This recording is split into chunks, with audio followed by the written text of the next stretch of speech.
అయ్యా ఇగో ఈరోజు మాకు ఈ అవకాశం ఇచ్చావు, ఈ అన్నాన్ని మాకు ప్రసాదించావు, ఇదిగో మేము తీసుకున్నటువంటి ఈ ఆహారాన్ని చక్కగా అరిగేటట్లు చేసి అన్ని అవయవాలకు సమానంగా పంపి ఆరోగ్యంగా ఉండేటట్టు చూడు తల్లి అంటే అమ్మవారు ఒప్పుకోరండి.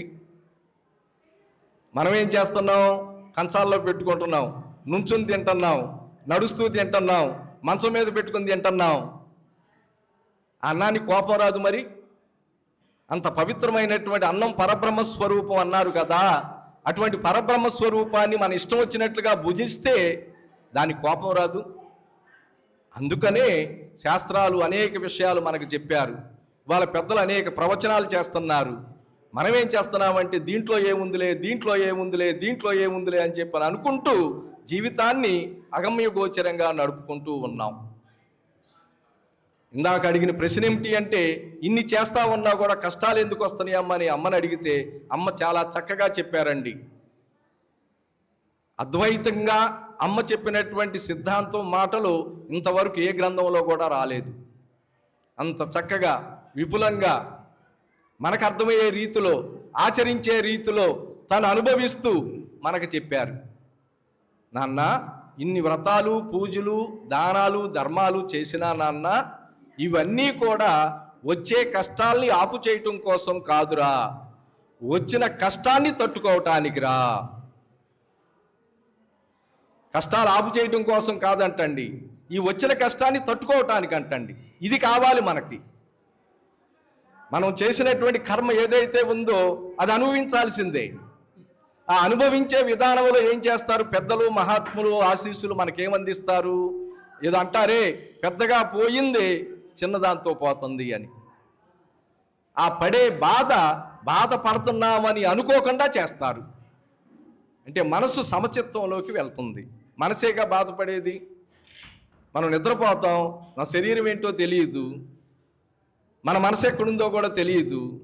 ఎప్పుడైతే ఎరుకలోకి వచ్చామో ఈ బాధలన్నీ గుర్తుకొస్తాయి.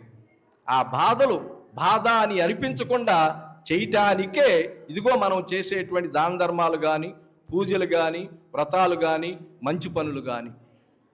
మనమేమనుకుంటాం, ఏదో మేము చాలా పెద్ద దానం చేసేసాం, నా పేరు రాయలేదు, మా తండ్రి గారి పేరు రాయలేదు, పేరు కనపడకుండా రాశారు. ఎబ్బే, ఇవన్నీ మానేసేయాలి మనం. అసలు ఆ పేరు రాయటానికి, రాయబడటానికి కావలసినటువంటి ద్రవ్యం ఎవరి ద్వారా వచ్చిందండి మనకి?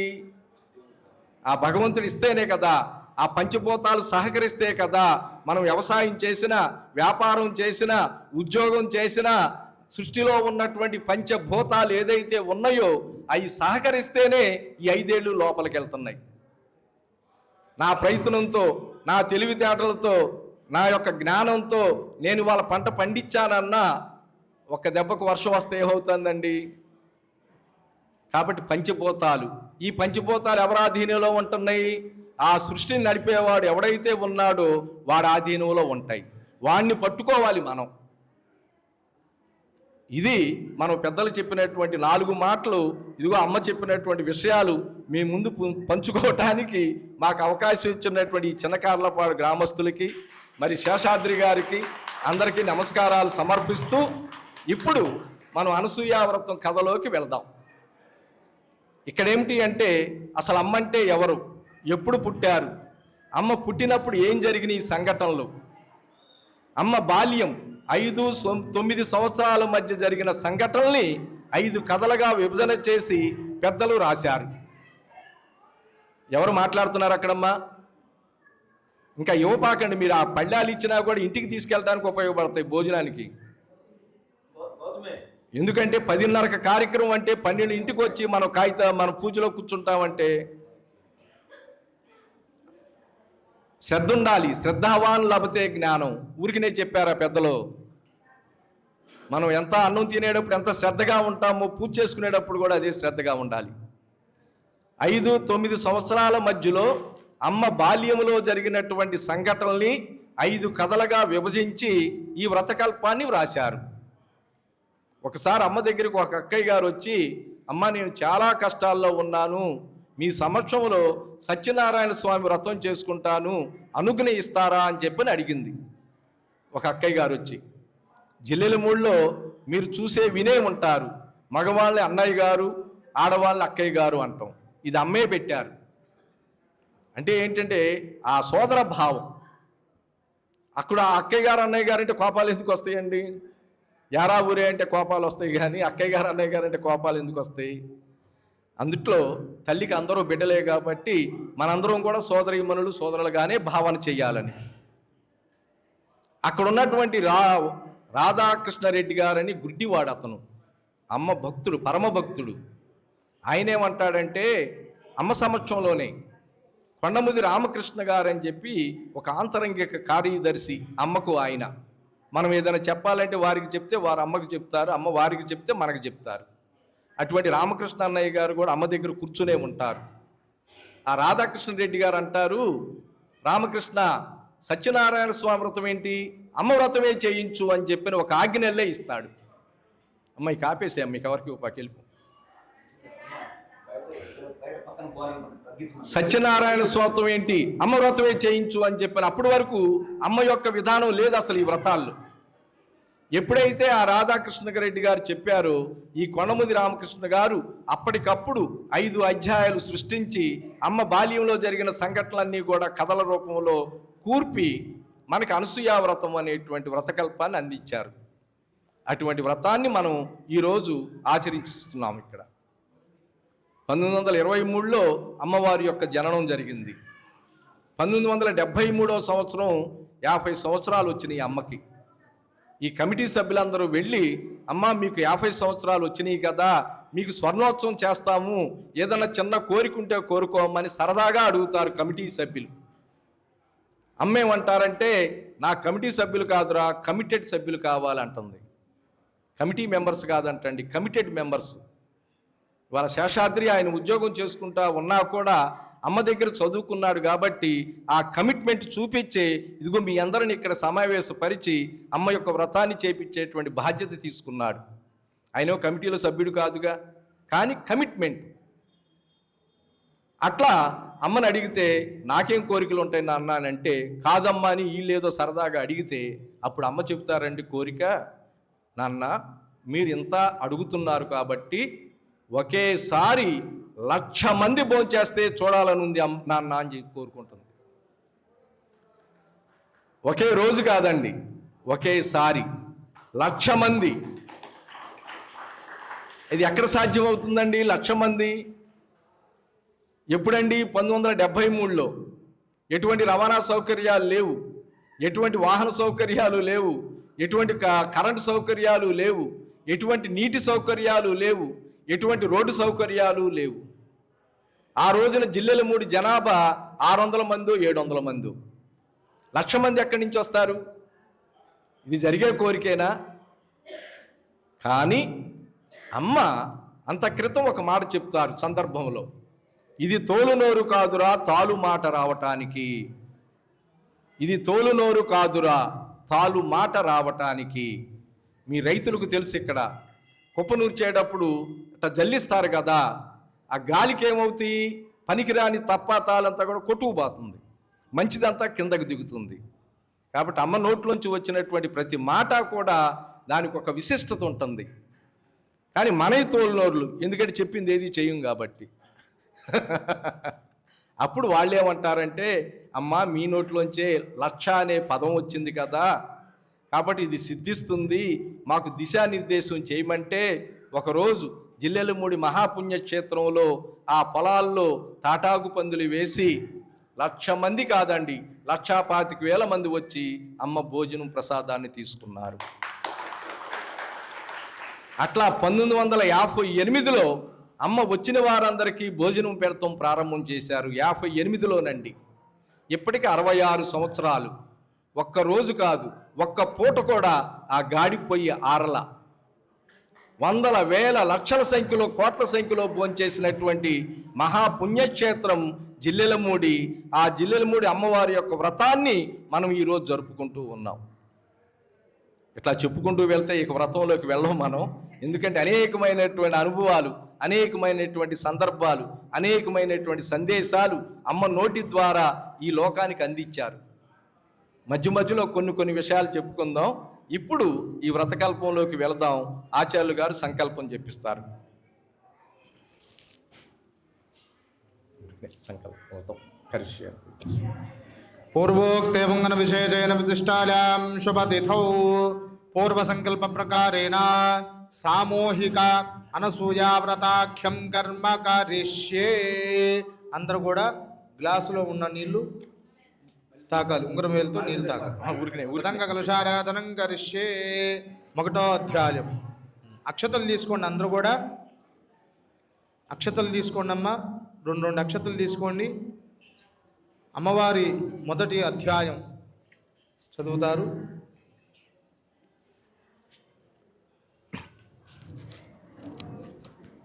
ఈ అనసూయ వ్రతకల్పంలో భాగంగా 1వ అధ్యాయం అమ్మ అవతరణ. ఎందుకంటే అమ్మవారి యొక్క జననం గురించి తెలుసుకోవాలి కాబట్టి ఎప్పుడు ఎక్కడ ఎట్లా జరిగింది ఈ జననం అనేటువంటిది 1వ అధ్యాయంలో చూపించారు. ఈ కార్యక్రమం అంతా కూడా సుమారుగా 1:30 పడుతుంది. ఓపికగా కూర్చోవటానికి ప్రయత్నం చేయండి. ఇసుగుదల మనసులోకి రానివ్వపాకండి, ఎందుకంటే మనమే లేటుగా ప్రారంభం చేశాం. అమ్మ అవతరణ. వేదాంతవనములో ఒక పారిజాతం పరిమళించింది, ఆధ్యాత్మిక సారస్వతములో ఒక నవీన పదకోశం ప్రభవించింది, సాధకులకు మార్గం సుగమమయ్యింది, ముముక్షువులకు మోక్షమే చేరువయ్యింది, సర్వజనులకు ఆదివ్యాధులకు ఒక దివ్య ఔషధం లభించింది, ఇహ పరములకు ఒక స్వర్ణవారధి నిర్మాణమయ్యింది. వీటన్నిటికీ కారణమెవరు? ఒక అబల సామాన్య మానవాంగున 2 కాళ్ళు 2 చేతులు ఒకే తల. సామాన్య మానవ దేహానికి అతీత లక్షణాలేవి మన చర్మశిక్షువులకు దృశ్యమానము కావు. కానీ ఆ మనసు ఎంత గంభీరమో ఎవరు కొలవగలరు? ఆ హృదయము ఎంత మార్దవమో ఎవరు చెప్పగలరు? పరిమితమైన తద్రూపములో దాగిన అనంత శక్తిని ఎవరు ఊహించగలరు? ఆ కన్నులలో జ్వలించే సూర్యకోటి ప్రభలను ఎవరు అభివర్ణించగలరు? ఆ కన్నుల నుండి జాలువారే కోటి చంద్రుల చల్లదనాన్ని ఎవరు వివరించగలరు? ఆమె చూపించే ఆదరణకు అనురాగానికి ఎవరు విలువ కట్టగలరు? ఆమె నేడు జిల్లెలమూడిలో దేవాలయములో సుప్రతిష్ఠితయై అమ్మ అని పిలువబడుతూ లోకములో నలుమూలల ఎందరి చేతనో ప్రేమించబడుతూ ఉపాసించబడుతూ ఆరాధించబడుతూ ఉన్నది.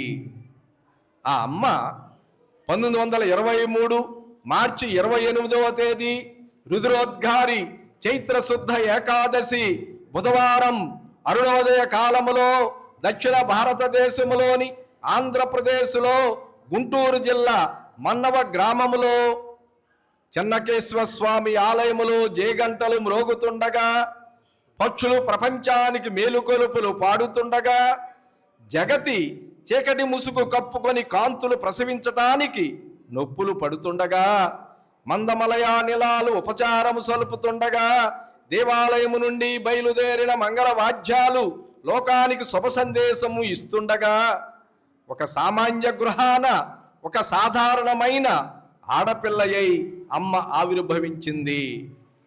అమ్మ భూమి మీద పడగానే మంత్రసాని గొల్లనాగమ్మ, ఆ రోజుల్లో మంత్రసానులు ఉండేవారు, బొడ్డు కొయ్యటానికి ఒక చాకు దారం తీసుకుని వచ్చింది. ఆ బొడ్డుకు ఎన్ని చుట్లు చుట్టినా మళ్ళా మామూలు దారమే మిగిలింది. ఇంత పెద్ద దారం ఎక్కడది అని విసుక్కుంటూ ఆ బొడ్డు కొయ్యటానికి చాకు పట్టుకుంది. ఆ చాకు చాలా పొడవుగా త్రిశూలం మాదిరిగా కనబడుతూ చేతికి అందలేదు. ఆశ్చర్యంతో ఆ బొడ్డు వంక చూడగానే ఆ బొడ్డులోని బుడుపు శంఖము వలె కనిపించింది. కానీ ఇంకా తరచి చూసేటప్పటికి ఆ బొడ్డు కమలము వలె అతి కోమలంగా, అందులో ఎవరో సర్వాలంకార శోభితి అయిన ఒక స్త్రీ నిలబడినట్లు కనబడింది. ఆ మంత్రసాని అనుకుంటాందంట, ఈ పిల్ల పుట్టటమే గాలితో పుట్టింది, ఎన్నాళ్ళకు నయమవుతుందో అని అనుకుంటూ ఉండగానే ఆ కమలములో ఉన్న రేకులు ఊగుతూ అందులో ఉన్న బొమ్మ గిరగిరా తిరుగుతూ కనిపించిందంట. తన కళ్ళు తిరుగుతూ ఉన్నవేమోనని మంత్రసాని కళ్ళు మూసుకుని కూర్చుంది. కొంతసేపటికి కళ్ళు తెరవగా ఆ కొద్ది దారము మామూలు చాకు కనిపించాయి. అప్పుడు బొడ్డు కోసింది. ప్రక్కనున్నవారు అడుగుతున్నారు, ఇంత ఆలస్యమైంది ఏమిటి అంటే కళ్ళు తిరిగాయని అబద్ధమే చెప్పింది. కానీ ఆమె మనసు మాత్రం అదృశ్యమైనటువంటి ఆ దృశ్యం మీదనే లగ్నమయ్యింది. అంతలో తాతగారు, ఇక్కడ తాతగారు అంటే మనం అమ్మ అని పిలుస్తున్నాం కాబట్టి అమ్మ తండ్రి మనకేమవుతారు? తాతగారు. ఆ తాతగారు వచ్చారు. వచ్చి ఇంతకీ నక్షత్రం ఏమిటో చూద్దాము అని ఆ పంచాంగం తెరవగానే అదే పేజీలో చైత్రశుద్ధ ఏకాదశి బుధవారం ఆశ్లేష నక్షత్రం 4వ పాదం వర్జ్యము అని ఉన్నది. అనుకుంటున్నారు శాంతి చేయించవలసిన నక్షత్రము అని. ఏమండి, శాంతి అనేటువంటి మాట ఎప్పుడు వచ్చిందండి మనకి? ఇప్పటికీ ఎన్ని సంవత్సరాలు అయ్యింది? 100 ఏళ్ళు అయ్యింది. 1923లో అమ్మ పుట్టారు, 2023 జరిగిపోయింది. ఈ శాంతి అనేటువంటి మాట 100 సంవత్సరాల నుంచే వచ్చింది. ఇంకా అంతకు ముందు కూడా ఉంది. మనమేమనుకుంటున్నాము ఇప్పుడు? ఈ శాంతి అంటే ఏదో బ్రాహ్మలు ఏదో చెప్తున్నారు, వాళ్ళ డబ్బుల కోసం శాంతి చేయమంటున్నారు, అది ఇది అని అనుకుంటున్నామండి. తప్పు. ఏ గ్రహానికి ఆ గ్రహ బలం ఉంది, దేని విలువ దానికి ఉన్నది. కనుక తెలుసుకున్నటువంటి పంతులు పెద్దల దగ్గరికి వెళ్ళి, అయ్యా అమ్మాయి ఈ టైంలో పుట్టింది, మంచి చెడు చెప్పండి అని అడిగి దానికి కావలసినటువంటి ఆ నివారణ మార్గాలు కనుక మనం చేసుకున్నట్లయితే ఆ జీవితంలో రాబోయేటువంటి ఆపదల యొక్క తీవ్రత తగ్గుతుంది, ఆ కష్టాల తీవ్రత తగ్గుతుంది. చేయాలి, కార్యక్రమాలు చేసుకోవాలి. ఎవరికో లాభం వస్తుందని కాదు, మొదలు మనం నష్టపోకుండా చూసుకోవాలి కదా. తెనాలిలో వాళ్ళ మామగారికి ఉత్తరం రాసి కనుక్కోవాలి అనుకుంటూ అమ్మ తల్లిగారైనటువంటి అమ్మమ్మ గారి దగ్గరికి వెళ్ళి చూస్తూ నిల్చున్నారు.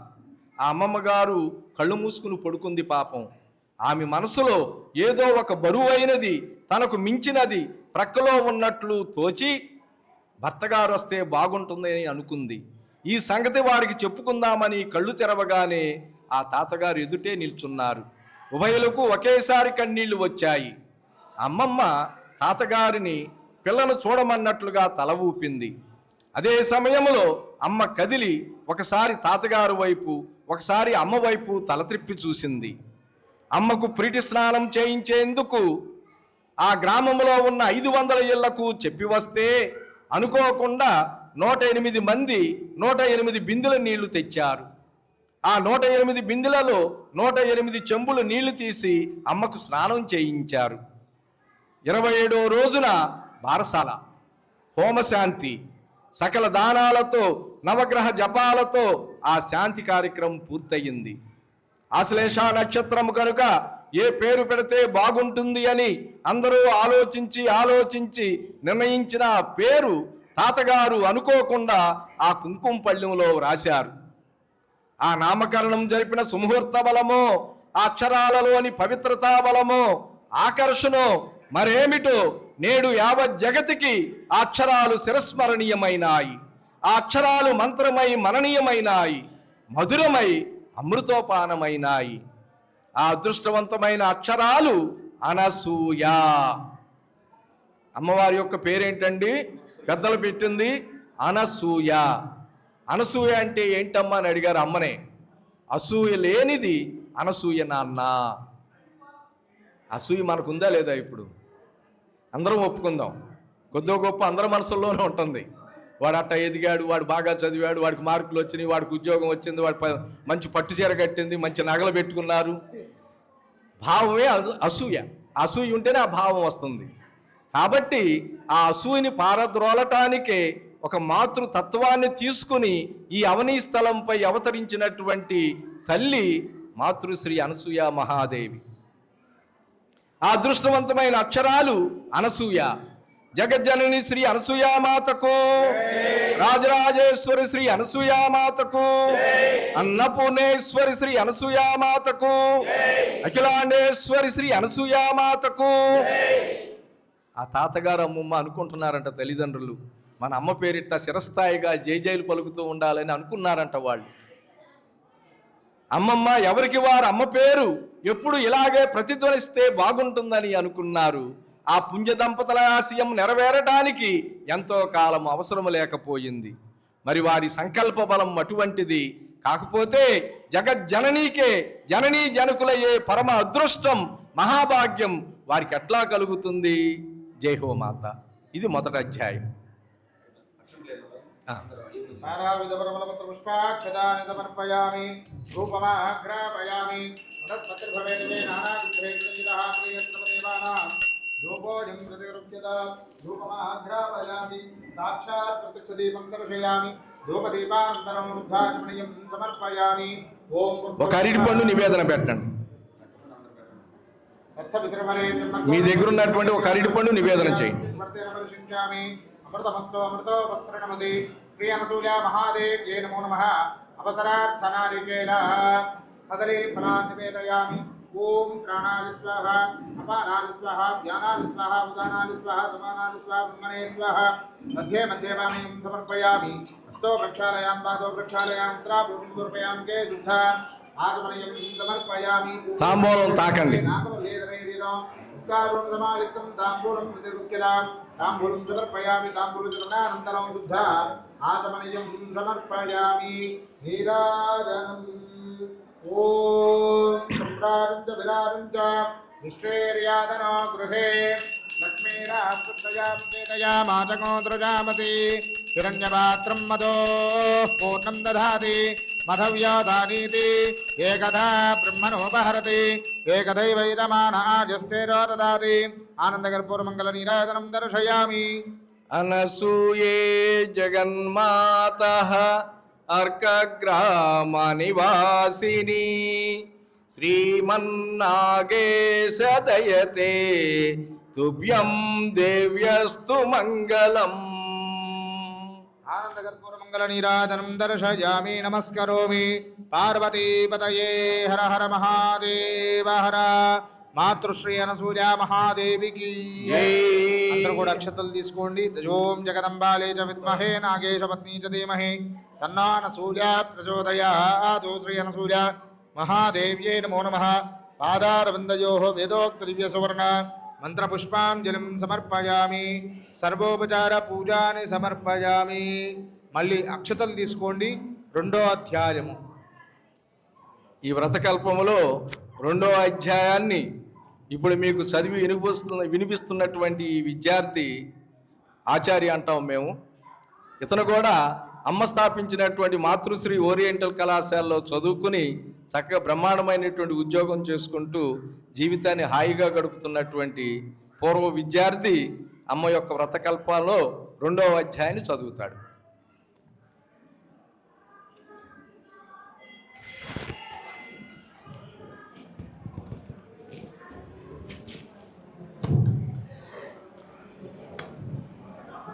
ఈ అధ్యాయంలో మనం ఈ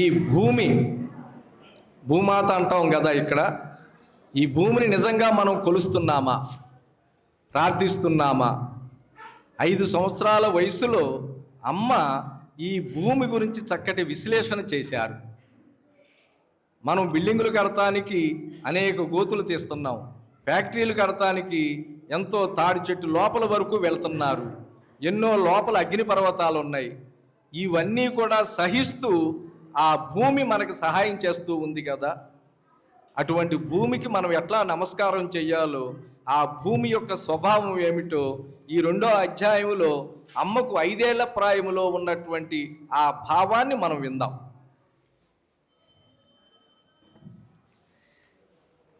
జై హో మాత. అమ్మయే అవని, అవనియే ఆరాధ్య దైవం. బాపట్లలో ఉన్న రోజులలో అమ్మ రోజు భావనారాయణ స్వామి దేవాలయానికి వెళ్ళేది. అదే వేళకు పంగులూరి శేషతల్పసాయి గారి కుమార్తె అనసూయ, మాధవపెద్ది కాళిదాసు గారి కుమార్తె నాగలక్ష్మి వచ్చేవారు. ఆ దేవాలయ ఆవరణలోని పొగడ చెట్టు కింద ముగ్గురు కొన్ని గంటల కాలం గడపడం వారి అలవాటు. వారిద్దరూ అప్పుడప్పుడు గుడిలో కొబ్బరికాయలు కొట్టేవారు. అమ్మ మాత్రం ఎప్పుడూ కొట్టలేదు. ఒక రోజున నాగలక్ష్మి అడిగింది, ఎప్పుడూ ఒక టెంకాయన్నా తెచ్చుకోవేం అనసూయ? మట్టి తెచ్చిందిగా, పంగులూరి అనసూయ పరిహాసంగా అన్నది. ఏమి చేసేది? నేను టెంకాయ ఎవరిని అడిగేది? అడిగినా ఇస్తారో ఎవరో అంటూ అమ్మ క్రింద చూచింది. తన పాదాల వెంట ఇసుక లోపలికి వచ్చింది. అయితే కొబ్బరికాయ తెచ్చిన వారి వెంట ఈ ఇసుక రాదా అంటూ వారి వారి పాదాల వంక చూచింది. వారి పాదాలకు ఇసుక ఉన్నది.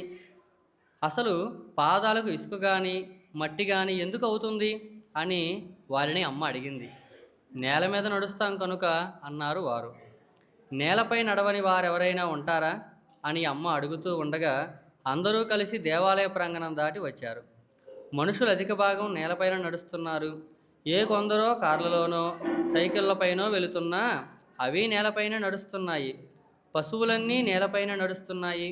పక్షులు చెట్లపై వాలి ఉన్న చెట్లు భూమి ఆధారంగానే ఉన్నాయి.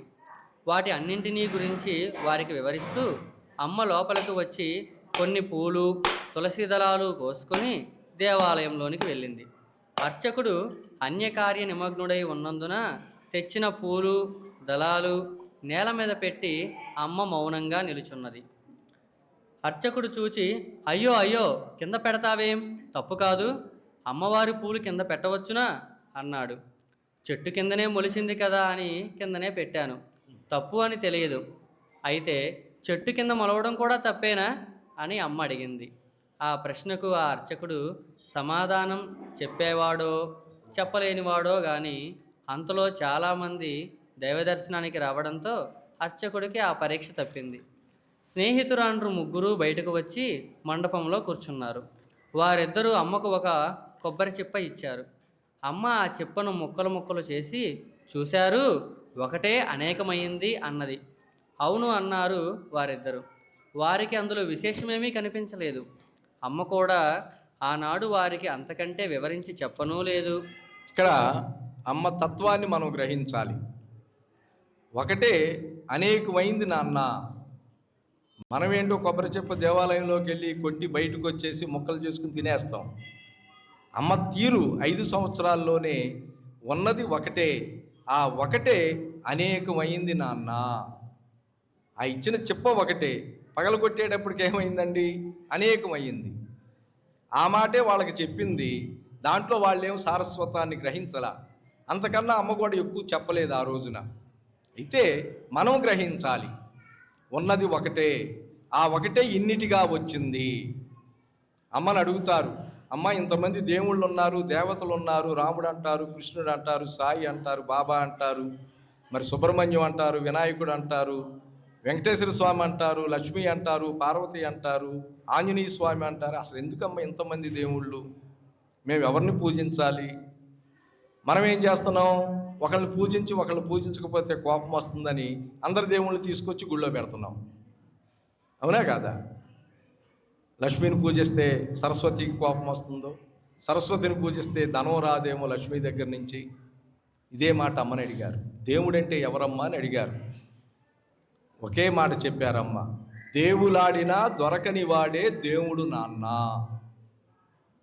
దేవులాడినా దొరకని వాడే దేవుడు. అదేంటమ్మా అట్లా చెప్పారని అడిగితే, అవును నాన్న, ఈ కనపడేదంతా ఆ భగవంతుడే అయినప్పుడు వీడు ప్రత్యేకంగా ఎక్కడ ఉన్నాడని చూపించమంటావు. ఈ సృష్టి ఏదైతే ఏర్పడిందో ఇదంతా ఆయన స్వరూపమే అని అనుకుంటున్నప్పుడు ఫలానా చోట భగవంతుడు దేవుడు ఉన్నాడని ఎట్లా చూపించమంటావు? అంత అద్వైత పరాకాష్ఠ స్థితికి తీసుకువెళ్ళింది అమ్మ.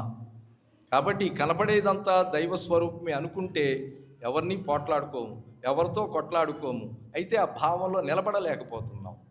ఆ భావన రావటానికి ఇవన్నీ కూడా. చీకటి పడింది. వారిద్దరూ ఇళ్లకు వెళదామన్నారు. అమ్మ ఇంకా కొంచెం సేపు అక్కడనే ఉంటానన్నది.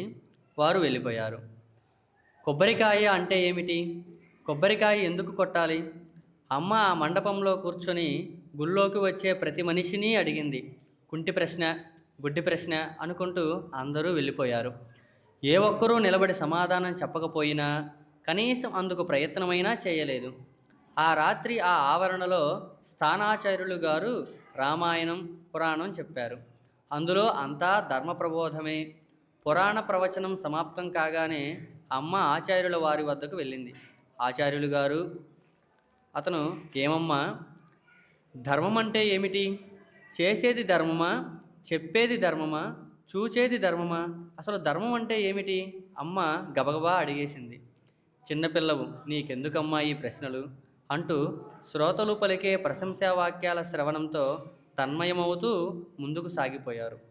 అడిగే ప్రశ్నలకు సమాధానం ఇవ్వాల్సిన ధర్మం మీకు లేదా అన్న అమ్మ ప్రశ్న ఆ పెద్దల పలకరింపుల్లో ఆయనకు చేరనే లేదు. అమ్మ తిరిగి వెళ్ళి మండపంలో కూర్చున్నది. అంతలో బాపట్ల సుబ్బారావు గారు వచ్చారు. ఆయన అమ్మను చూచి, ఏమమ్మా, ఇంతసేపు ఉన్నావేమిటి? చాలా ప్రొద్దుపోయింది. రాత్రి 8 అయ్యింది. మీ ఇంట్లో నవరాత్రి పూజ కదా, మీ మేనత్తగారు కలశం పెట్టలేదా? పెట్టారు కానీ నేను ఒకటి అడుగుతాను, చెబుతారు. అడుగమ్మా.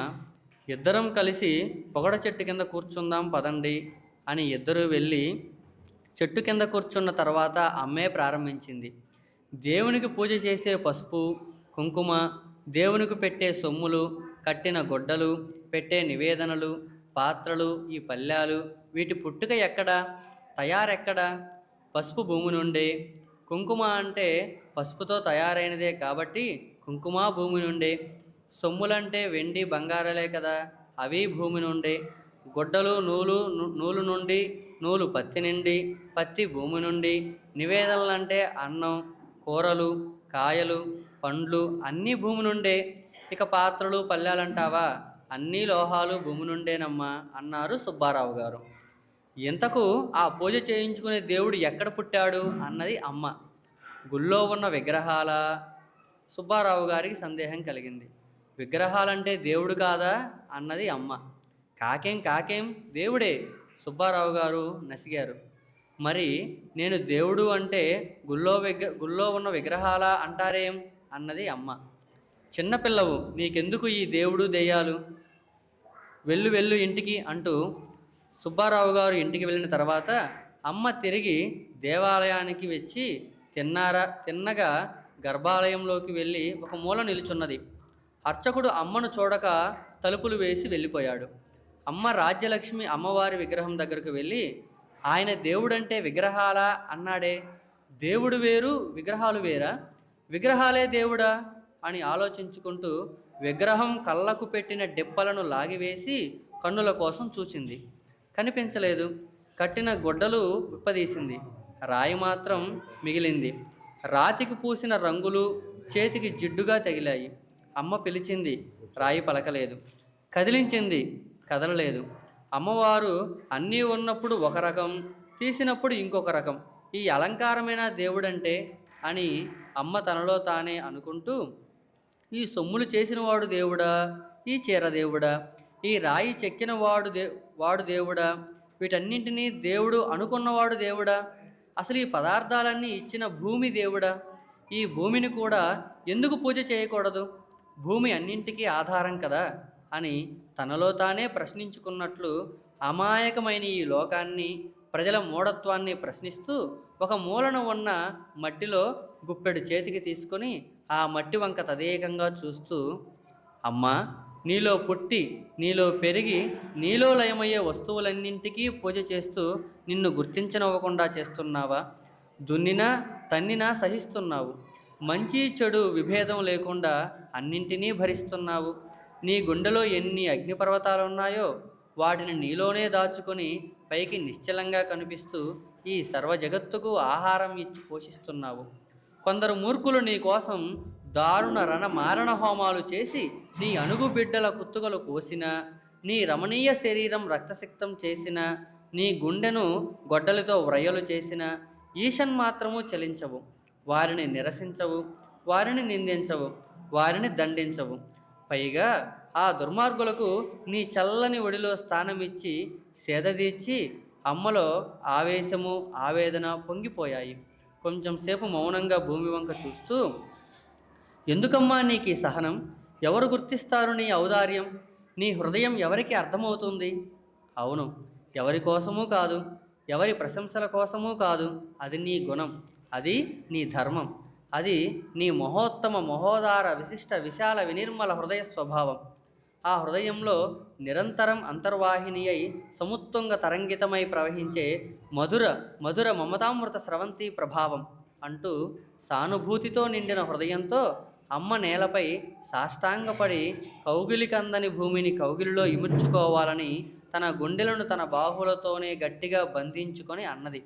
అమ్మా, నిస్వార్థము నిరుపమానము అయిన నీ చరిత్ర ఎంత పవిత్రమైనది, త్యాగభరితము రాగసహితము అయిన నీ జీవితం ఎంత దివ్యమైనది. అందువల్లనే ఈ సర్వ జగత్తుకు నీవే మాతృమూర్తి అంటాను. ఈ సమస్త జనులు నిన్నే పూజించాలంటాను. అహరము నిన్ను ఆరాధించాను. ధరిత్రి ధరిత్రి సర్వజగద్ధాత్రి చరాచర సకల జీవజనయత్రి అని స్తుతిస్తూ అమ్మ దేవాలయంలోనే తెల్లవార్చి ముఖద్వారం వద్దకు వచ్చింది. అదే సమయానికి అర్చకుడు రంగాచార్యులు తలుపు తెరిచాడు. ఎదురుగా అమ్మ నిలుచున్నది.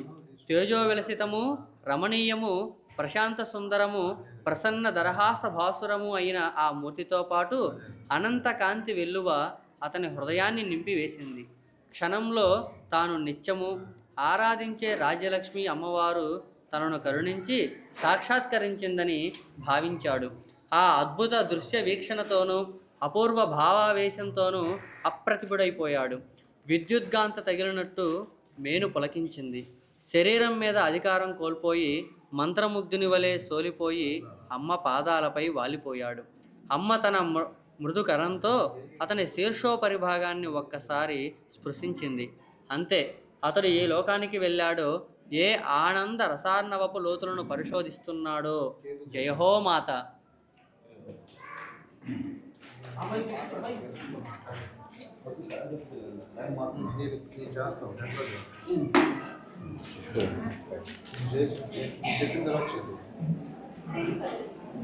नानाविधपरिमलपत्रपुष्पाक्षतानि समर्पयामि प्रियनसूया महादेव्यै नमो नमः सर्वोपचारपूजानि समर्पयामि ओम भूर्भुवस्सुवः तत्सवितुर्वरेण्यं भर्गो अम्मा ఒకరిటికొండు నివేదన చేయండి ఓం భూర్భువస్సువః తత్సవితుర్వరేణ్యం భర్గో దేవశ్రీ మహేధియో యో ప్రచోదయాత్ సత్యవర్తేన పరిశుంచామి అమృతమస్తు అమృతో వస్త్రమసి నసూయా మహాదేవ్यै నమో నమః నారికేల శకలాన్ నివేదయామి ఓం ప్రాణాయ స్వాహా పానాయ స్వాహా వ్యానాయ స్వాహా ఉదానాయ స్వాహా తమానాయ స్వాహా స్మనే స్వాహా మధ్యే మధ్యవాణిం సమర్పయామి అస్తో ప్రక్షాళయామి దాతో ప్రక్షాళయామి శ్రావసుందరమయామి జయ దుర్గాత్మయం సమర్పయామి తాంబూలాది సర్వోపచార పూజాది సమర్పయామి ప్రియనసూయా మహాదేవ్యై నమో నమః నీరాజనం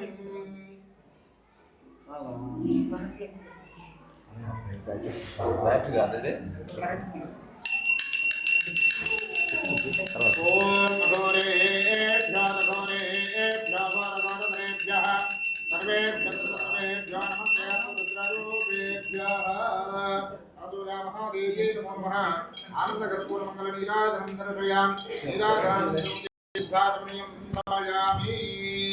మాతృదేవికి మంగళమ్మా మంగళాంగికి మంగళం శ్రీకరంబై దివ్యమై భాసిల్లు తల్లికి మంగళం సాక్షి అయి పరమాత్మయై సద్రూపమై సత్యంబునై సర్వకారణ శక్తి అయి శోభిల్లు తల్లికి మంగళం సర్వజీవా ప్రేరణంబై సర్వాంతర్యమియై సర్వమంత్రమయస్వసింబై చలగు తల్లికి మంగళం మాతృదేవికి మంగళమ్మా మంగళాంగికి మంగళం శ్రీకరంబై దివ్యమై భాసిల్లు తల్లికి మంగళం. మాతృశ్రీ అనసూయా మాతకు ఓం జగదంబాలే చ విద్మహే నాగేశ పత్ని చ ధీమహి తన్నో అనసూయా ప్రచోదయాతు. శ్రీ అనసూయా మహాదేవ్యై నమో నమః పాదారవిందయోః వేదోక్త దివ్య సువర్ణ మంత్ర పుష్పాంజలిం సమర్పయామి సర్వోపచార పూజాని సమర్పయామి. అందరూ కూడా అమ్మవారు పటం దగ్గర 2 అక్షతలు వేసి నమస్కారం చేసుకోండి. సర్వోపచార పూజాని సమర్పయామి. 3వ అధ్యాయం చక్కగా అమ్మవారి కథ చెప్తారు. 2 అక్షతలు మీరు చేతిలో తీసుకోండి. మేళం ఆపండి అయ్యా. చెప్తారా?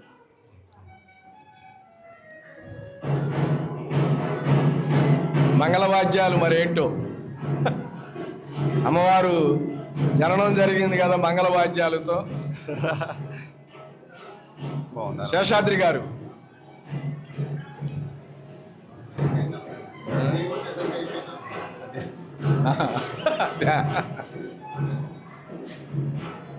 వాయిద్యాలు ఆపాలండి.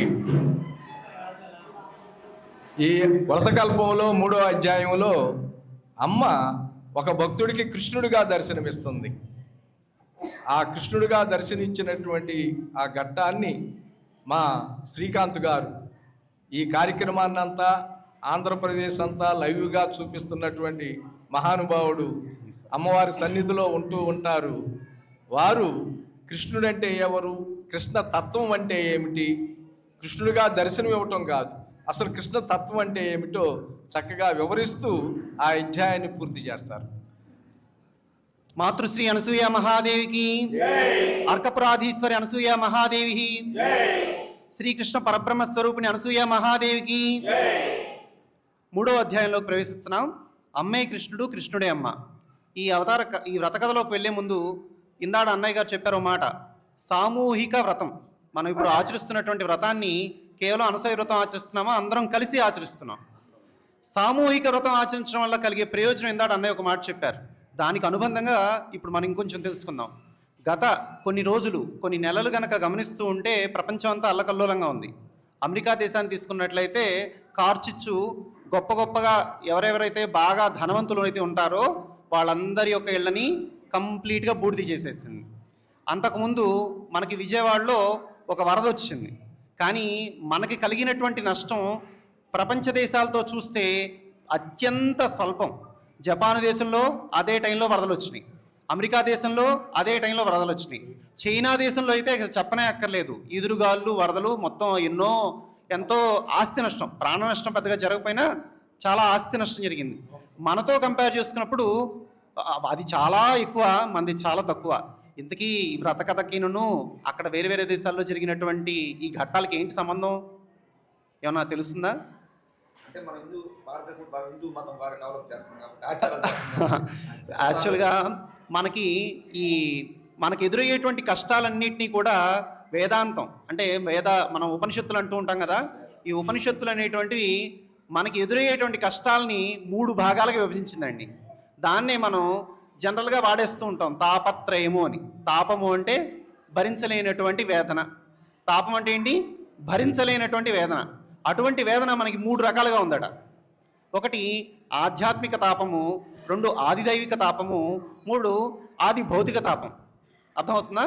అట్లా ఈ ఆధ్యాత్మిక, ఆదిదైవిక, ఆది భౌతిక తాపాల్లో మన చుట్టూతో ఉన్నటువంటి మనుషులు, జంతువులు, ఇటువంటి వాటి వల్ల వచ్చేటువంటి ఇబ్బందులు ఏవైతే ఉన్నాయో, దోమలు కొడుతున్నాయి కదా, పాములు తేళ్లు కరుస్తున్నాయి కదా, లేదంటే కుక్కల వల్ల ఇబ్బంది ఉంది కదా, ఇట్లాంటి వాటి వల్ల కలిగేటువంటి తాపాన్ని ఆది భౌతిక తాపం అంటాం. అట్లానే మనకి ఇతరత్ర మనోవేదనలు, వాళ్ళు పలానా వాళ్ళు ఎలా అన్నారు, ఇలా అన్నారని చెప్పేసి, లేదంటే రోగాలు, ఇట్లాంటి వాటి వల్ల కలిగేటువంటిది ఇంకో రకమైన తాపం. అట్లా కాకుండా ప్రకృతి విపత్తులు ఏవైతే ఉన్నాయో, భూకంపాలు, సునామీలు, లేదంటే గాలి సుడులు తిరిగిపోయి వెళ్ళిపోతూ ఉంటుంది, దాన్ని టొరంటోలు అంటారు. మనకి తక్కువ కానీ వేరే దేశాల్లో చాలా ఎక్కువ, ఇళ్ళకి ఎగిరిపోతూ ఉంటాయి. అటువంటి దాన్ని ఆది దైవిక తాపాలు అంటారు. ఆ తర్వాత కరువు కాటకాలు, ఇవన్నీ కూడా ఈ యొక్క సామూహిక ఆరాధన వల్ల అమ్మా పిల్లలు అక్కడ మాట్లాడకూడదండి. ఎప్పుడైతే మనం మనుషులందరూ కూడా భగవంతుని యొక్క అస్తిత్వాన్ని గుర్తించి, మనందరం కూడా ఆస్తికులం, భగవంతుడు అనేటువంటి వాడు ఉన్నాడు, ఈ సృష్టి ఎలాగైతే ఉందో మనం ఎలాగైతే ఉన్నామో ఈ సృష్టికి కారణభూతుడైనటువంటి ఒక తత్వం, పరమాత్మ తత్వం ఉంది. ఆ పరమాత్మ తత్వాన్ని మనం ఈ విధంగా ప్రతి చోట మనం ఎక్కడెక్కడ అడుగు తీసి, అడుగడుగున గుడి ఉంది, అందులో దైవం ఉందని చెప్పి మనం పాడుకుంటూ ఉంటాం కదా. అట్లాగే మనం ఇందాడ మేము వస్తుంటే ప్రతి వీధికి ఒక గుడి కనబడుతూనే ఉంది. ప్రతి గుళ్ళోనూ మనం ఒక దైవాన్ని ఆరాధిస్తున్నాం. ప్రతి చోట, ప్రతి మనసులో, ప్రతి మనిషిలో. మనకి భగవద్గీత ఏం చెప్తుంది, కృష్ణుడు ఏం చెప్తాడు, నేను ఎక్కడున్నాను అంటాడు, హృద్దేశే అర్జున తిష్టది అంటాడు. ప్రతి వ్యక్తి, ప్రతి జీవి, నాట్ ఈవెన్ మనుషులు మాత్రమే కాదు, అది నిమ్న జాతి జంతువు అయినా ఇంకో జంతువు అయినా అన్ని జంతువుల హృదయాల్లోనూ పరమాత్ముడు ఉన్నాడు అనమాట. సో ఆ విధంగా ఉన్నటువంటి భారతావనంలో సనాతన సాంప్రదాయం ఏం చెప్తుందంటే, అందరిలో ఉన్నటువంటి దైవత్వాన్ని గుర్తించాలి అని, ఆ దైవాన్ని ఆరాధించాలని ఏర్పాటు చేసినటువంటి విధి విధానాల్లో, సాంప్రదాయాల్లో ఈ సామూహికమైనటువంటి క్రతువులు, సామూహికమైనటువంటి ఆరాధనలు ముఖ్యమైనవి అనమాట. వేరే దేశాల్లో ఇలా సామూహికమైనటువంటి ఆరాధనలు ఉండవు. అందుకని ఆయా దేశాల్లో ఎదురయ్యేటువంటి ఆదిదైవిక తాపాల నుంచి వాడు తప్పించుకోలేరు. మనకి అత్యంత అరుదుగా మాత్రమే ఆదిదైవిక తాపాలు వస్తాయి. మనకి జరిగేటువంటి నష్టం కూడా అత్యంత స్వల్పంగా ఉంటుందన్నమాట. సామూహికంగా మనం చేసేటువంటి ఆరాధనకి అంత విశిష్టత ఉంది. సరే, ఇక మనం కథలోకి వెళ్దాం. 3వ అధ్యాయం. అమ్మే కృష్ణుడు, కృష్ణుడే అమ్మ. అమ్మ చాలామందికి వివిధ రూపాల్లో, ఎవరెవరు ఏ ఏ రూపంతో భగవంతుడిని ఆరాధన చేస్తే ఆయా రూపంలో భగవంతుడిగా అమ్మ దర్శనం ఇచ్చినటువంటి సందర్భాలు కోకొల్లలు. ఇక్కడ మచ్చుకకి 1, 2, 3, 4 అలా కథలు చెప్తున్నారు. ఎందుకని వ్రతం చేసేప్పుడు కథలు చెప్తారు? సత్యనారాయణ సంవ్రతంలోనూ కథలు చెప్తారు. ఇంకా ఏ రకమైనటువంటి వ్రత కథలు చేసినా కానీ కథలు చెప్తారు. ఎందుకని కథలు చెప్తారు? ఈ కథలంటే ఏంటి? ఆ యొక్క మహానుభావుడు, మహాపురుషుడు, లేదంటే భగవంతుడు కొందరి భక్తుల జీవితాల్లో ఎదురైనటువంటి సమస్యల్ని ఎలా బయటపడేశారు, సమస్యల నుంచి ఎలా బయటపడేశారు. కొన్ని మన జీవితం అంటేనే సన్నివేశాల యొక్క సమాహారం కదండి. ఆ సన్నివేశాలని మనం గట్టిగా దృష్టి పెట్టుకుంటే, ఒక సన్నివేశం వచ్చిందంటే ఏంటి అర్థం? ఇంకో సన్నివేశం దాని తర్వాత ఉంది, దాని ముందు ఒక సన్నివేశం అయిపోయింది. అట్లా మన జీవితాన్ని కూడా మనం ఏం చేయాలంటే, ఏ సన్నివేశానికి ఆ సన్నివేశంగా చూడాలన్నమాట. చూసినప్పుడు ఏమవుతుంది? ఇది ఎక్కడితో అయిపోదు, ఇంకా ఉంది. అది కష్టమైన, నష్టమైన, సుఖమైన, దుఃఖమైన, ఈ సన్నివేశం తర్వాత మరొక సన్నివేశం ఉంటుంది అనేటువంటి విషయాన్ని చెప్పడం కోసం కథలుగా వ్రతంలో ఒక మనకి జ్ఞానపరమైనటువంటి బోధ చేస్తారు. అవతార పురుషులు, మహాత్ములు, సద్గురు వీళ్ళందరూ ఏం చేస్తారంటే మనల్ని మేలుకొలుపుతారు. మనం వారిని ఆశ్రయించి ఆ రకమైనటువంటి మేలుకొలుపును మనం పొందాలన్నమాట. సరే, ఈ కథలో అమ్మ మనల్ని మేలుకొల్పడానికి తాత్వికపరమైనటువంటి దృక్కోణాన్ని మనకు అందిస్తున్నారు. మనందరం ఎలా చూస్తున్నాం ఇప్పుడు ఈ జగత్తుని? మనకున్నటువంటి చర్మచక్షువులతో మనకి ఏది కనబడుతుంటే అదే సత్యం చూస్తున్నాం. కానీ అమ్మ యొక్క దృక్కోణం అలా లేదు. అమ్మ జ్ఞాని యొక్క చూపుకి, మనుషుల యొక్క చూపుకి చాలా తేడా ఉంటుంది. మన యొక్క చూపు మారిందనుకోండి, దాన్నే జ్ఞానం అంటారు. ఆ జ్ఞానం వల్లనే మోక్షం వస్తుంది. మనందరం ఏమనుకుంటాం? మనందరికీ మోక్షం కావాలని అంటూ ఉంటారు కదా పెద్దవాళ్ళు. కేవలం భారతదేశంలో మాత్రమే భగవంతుడి యొక్క అస్తిత్వం పట్ల ఒక స్పష్టమైనటువంటి అవగాహన ఉంటుంది. మిగతా దేశాల్లో అంత స్పష్టమైనటువంటి అవగాహన ఉండదు. అట్లానే మన దేశంలో మాత్రమే మనిషికి పరమావధి అనేటువంటిది, మోక్షం అనేటువంటి విషయం అటు సామాన్యుడికి తెలుస్తుంది, అటు గొప్ప గొప్ప వాళ్ళకు కూడా తెలుస్తుంది అనమాట. అది మన భారతదేశం యొక్క ఔన్నత్యం. ఓకే, అందుకనే మన దేశంలోనే అవతార పురుషులు ఎక్కువగా అవతరిస్తూ ఉంటారు. ఇది పుణ్యభూమి, ఇది దేవభూమి, ఇది జ్ఞానులు వసించినటువంటి భూమి అనమాట. ఇప్పుడు ఈ ప్రాంగణంలోకి రాగానే అమ్మవారి యొక్క రూపంతో పాటు చూడండి, ఈ కళ్యాణ మండపంలో ఒక కళ్యాణ వేదికలో ఉండవలసినటువంటి ఒక భార్యాభర్తలకి ఏ విధమైనటువంటి భావంతో, ఏ ఆదర్శంతో ఉండాలో ఆ రకమైనటువంటి కొటేషన్స్ అన్నీ కూడా చుట్టూతా ఏర్పాటు చేశారు. ఇక మనం కథలోకి వెళ్దాం. అమ్మ తత్వ రూపంలో, అంటే తాత్వికంగా మనం తెలుసుకోవాల్సినటువంటి విషయాన్ని ఏ విధంగా చెప్పారనేది కథ ద్వారా తెలుసుకుందాం. 3వ అధ్యాయం. అమ్మే కృష్ణుడు, కృష్ణుడే అమ్మ. చింతల తోపు అంటే ఒక ఊర్లో అంతా కూడా చింత చెట్లు ఉన్నాయట ఒక చోట. దాన్ని చింతల తోపు అంటారు. అంటే ఇప్పటి కాలం వాళ్ళకి తెలియదు కాబట్టి వివరం చెప్తున్నాం. చింతల తోపు అంటే అమ్మకు చాలా ఇష్టం. అమ్మ అంటే ఇప్పటికి 5 ఏళ్ల వయసు ఉన్నటువంటి అమ్మవారు, బాల అమ్మవారు. ఓకే, చింతల తోపు అంటే అమ్మకు చాలా ఇష్టం. చింతకాయలన్నా, చింతాకులన్నా, చింత చిగురన్నా, చింత రసం అన్నా అమ్మకు ఎనలేని ప్రేమ. మనకు కూడా చింతపండు, చింతకాయ అని తలుచుకోగానే నోరూరుతుంది కదా, అట్లాగూ అమ్మ కూడా ఇష్టం అట. మన్నవ అంటే ఒక ఊరు, ఆ ఊర్లోనే అమ్మవారు పుట్టారు. ఓకే, ఆ మన్నవ అనేటువంటి ఊరుకు ఉత్తర దిశలో పడమర నుంచి తూర్పుకు ప్రవహించే మురుగు కాలువకు దక్షిణపు ఒడ్డున చింతల తోపు ఉంది. ఆ చింతల తోపు ఎక్కడుందని అడ్రస్ వివరాలు చెప్తున్నారు. ఒక ఎత్తైన చింత చెట్టు ఎక్కింది అమ్మవారు. 5 ఏళ్ల పాపగా ఉన్నటువంటి అమ్మ చింత చెట్టు చాలా ఎత్తు ఎక్కారట. చిటారు కొమ్మ మీదకి వెళ్ళింది, చుట్టూ చూచింది. అంత చెట్టు ఎక్కి చుట్టూతో చూస్తే ఏం కనబడుతుంది? చుట్టూతో ఉన్నటువంటి చెట్లే కనబడతాయి కదా. అప్పుడు అన్నీ చింతలే. ఏమన్నారమ్మా? అన్నీ చింతలే. ఆవిడకి అన్నీ కూడా చుట్టూ అంతా చింత చెట్లు కనపడి. కానీ అన్నీ చింత చెట్లే అన్నారా, చింతలే అన్నారా? చింతలే అన్నారు. ఏంటి చింత చెట్లు అనుకోండి, మరి చింతలే అన్నారు? నిజానికి ఏంటంటే, మనిషి జన్మ తీసుకున్న తర్వాత ప్రతి ఘట్టంలోనూ ఒక రకమైనటువంటి కష్టం ఉంటుందా లేదా? అందరూ సుఖంగా పుట్టేశారా? బాగా భాగ్యవంతుడు, బాగా సంపదలు ఉన్నటువంటి వాడు కూడా ఏదో ఒక విషయంలో దుఃఖపడుతూనే ఉన్నాడు కదా. పుట్టింది మొదలు పోయే వరకు జన్మ దుఃఖం, జరా దుఃఖం, జాయా దుఃఖం, మొత్తం ఈ జన్మంతా కూడా దుఃఖభూయిష్టం అని చెప్పేసి మనకి వేదాంతులు చెప్తూ ఉంటారు. మన స్వానుభవంలో కూడా ఉన్నదే కదా. ప్రతి చోట మనం ఏదో రకమైనటువంటి ఇబ్బందిని, బాధని అనుభవిస్తున్నాం. ఆ యొక్క బాధ నుంచి ఉపశమనం పొందడం కోసమే మనం భగవంతుడిని ఆశ్రయిస్తాం. మనకి కలిగేటువంటి ఈ తాపం ఏదైతే ప్రారంభ విషాత్తు వచ్చినటువంటి బాధ అయితే అవుతుందో దీని ఉపశమనం పొందడం కోసం మనం భగవంతుని గట్టిగా పట్టుకుంటాం అనమాట. అందుకని కుంతీదేవి ఏం చేసింది, నాకు ఎప్పుడు కష్టాలు ఏమి నాయనా అని కోరుకుంది. ఎందుకని, కష్టాలు ఉంటేనే మన మనస్సు భగవంతుడి మీద లగ్నం అవుతుంది కాబట్టి. సరే, ఇక కథలోకి వెళ్దాం. ఒక ఎత్తైన చింత చెట్టు ఎక్కింది అమ్మ. చిటారు కొమ్మ మీదకి వెళ్ళింది. చుట్టూ చూచింది, అన్నీ చింతలే, ఎటు చూచినా చింతలే, అంతా చింతలమయం. ఇదేమిటి, కావాలని చింతలతో మధ్యకు వచ్చి చింత చెట్టు ఎక్కి కూర్చుని ఎటు చూచినా చింతలేనని ఆశ్చర్యపోతానేంటి? మనం కూడా భూమి మీదకి వచ్చాం, అమ్మ గర్భంలోకి వచ్చాం. గర్భంలో ఇబ్బంది పడతాడు బాలుడు, ఎవరైతే గర్భస్థ శిశువు ఉంటాడు కదా. తల్లి వేడి పాలు తాగినా, చల్లని ద్రవం తీసుకున్నా, కూల్ డ్రింక్లు తీసుకుంటారు ఈ మధ్యకాలంలో. ఆ కూల్ డ్రింక్ తీసుకున్నా గర్భస్థ శిశువుకి ఎనలేని బాధ ఉంటుంది. కాఫీలు తాగినప్పటికి కూడా వేడి తట్టుకోలేక చాలా ఇబ్బంది పడుతూ ఉంటుంది లోపల శిశువు అనమాట. ఈ విధంగా గర్భంలో ఉండేటువంటి శిశువు పడేటువంటి కష్టాలన్నిటినీ గర్భోపనిషత్తు వివరించింది చక్కగా. అర్థమైందా? అంటే గర్భంలో ఉన్నప్పుడు కూడా మనకి కష్టాలు తప్పలేదన్నమాట. చనిపోయేటప్పుడు వృద్ధాప్యంలో ఎంత కష్టమో మనందరికీ తెలుసు. కానీ గర్భంలో ఉన్నటువంటి కష్టం ఎవరు చెప్పారు మనకి? ఉపనిషత్ మహర్షులు చెప్పారనమాట. అలాగూ చింత చెట్టు ఎక్కి ఇక్కడేంటి, ఎందుకని ఈ విషయం చెప్తున్నామంటే, చుట్టూతా ఎక్కిందే చింత చెట్టు, చుట్టూతా ఉన్నది కూడా చింతల మయం. ఏం కనపడతాయి మరి? చింతలే కనపడతాయి. అట్లాగే మనిషి జన్మ తీసుకున్న తర్వాత ఈ జన్మ అనేటువంటిదే దుఃఖభూయిష్టము, దుఃఖ కారణము, దుఃఖహేతువు కాబట్టి మనకి ప్రతి చోట ఏ ఘట్టంలో అయినా కానీ మనకు దుఃఖం అనేది తారసపడుతూ ఉంటుంది. మనం ఏం చేయాలి? ఓహో, దీని లక్షణం ఏదని తెలిసి ఆ ఎరుక కలిగి ఏ విధంగా చేస్తే మనం దీని నుంచి బయటపడతాము, ఏ విధంగా మనం జన్మరాహిత్యం పొందుతాము అనేటువంటి దిశగా మెలగడం కోసమే మనకు ఎదురయ్యేటువంటి కష్టాలన్నీ. ఎప్పుడైతే మనం ఆ లక్ష్యంతో ఉన్నామో ఇవన్నీ కూడా మనల్ని పెద్దగా బాధించం అన్నమాట. అందుకని ఇందాక మనం లలిత సహస్రనామం పారాయణ చేశాం కదా, దాంతో అమ్మవారి పేరేంటి? తాపత్రయ వినిర్ముక్త. అమ్మవారు ఎవరు? ఆ 3 తాపాల నుంచి మనల్ని విముక్తిని కల్పించేటువంటి శక్తి స్వరూపనే అమ్మవారు అన్నమాట. సరే, చింత చెట్టు ఉన్నది, దీనికి చిగురు వేస్తుంది, ముదురాకు ఉంటుంది, పూలు పూస్తాయి, లేతకాయలు కాస్తాయి, ముదురుకాయలు ఉంటాయి, పండుకాయలు ఉంటాయి, అన్ని లక్షణాలు ఉన్నాయి. కానీ అన్ని లక్షణాలు ఒకేసారి చూపించలేకపోతుంది. కాలాన్ని అనుసరించి లక్షణాలు బహిర్గతమవుతుంటాయి, గుణాలు కూడా కాలానికి కట్టుబడతాయన్నమాట. అమ్మ ఆ భౌతికంగా జరిగినటువంటి ఘటన తీసుకుని తాత్వికంగా ఒక నిర్ణయాన్ని చేసేసింది. ఇక్కడ ఏమని చెప్తున్నారు? గుణాలు కూడా కాలానికి కట్టుబడతాయన్నమాట. దీన్నే మనం కాలమహిమ అంటాం.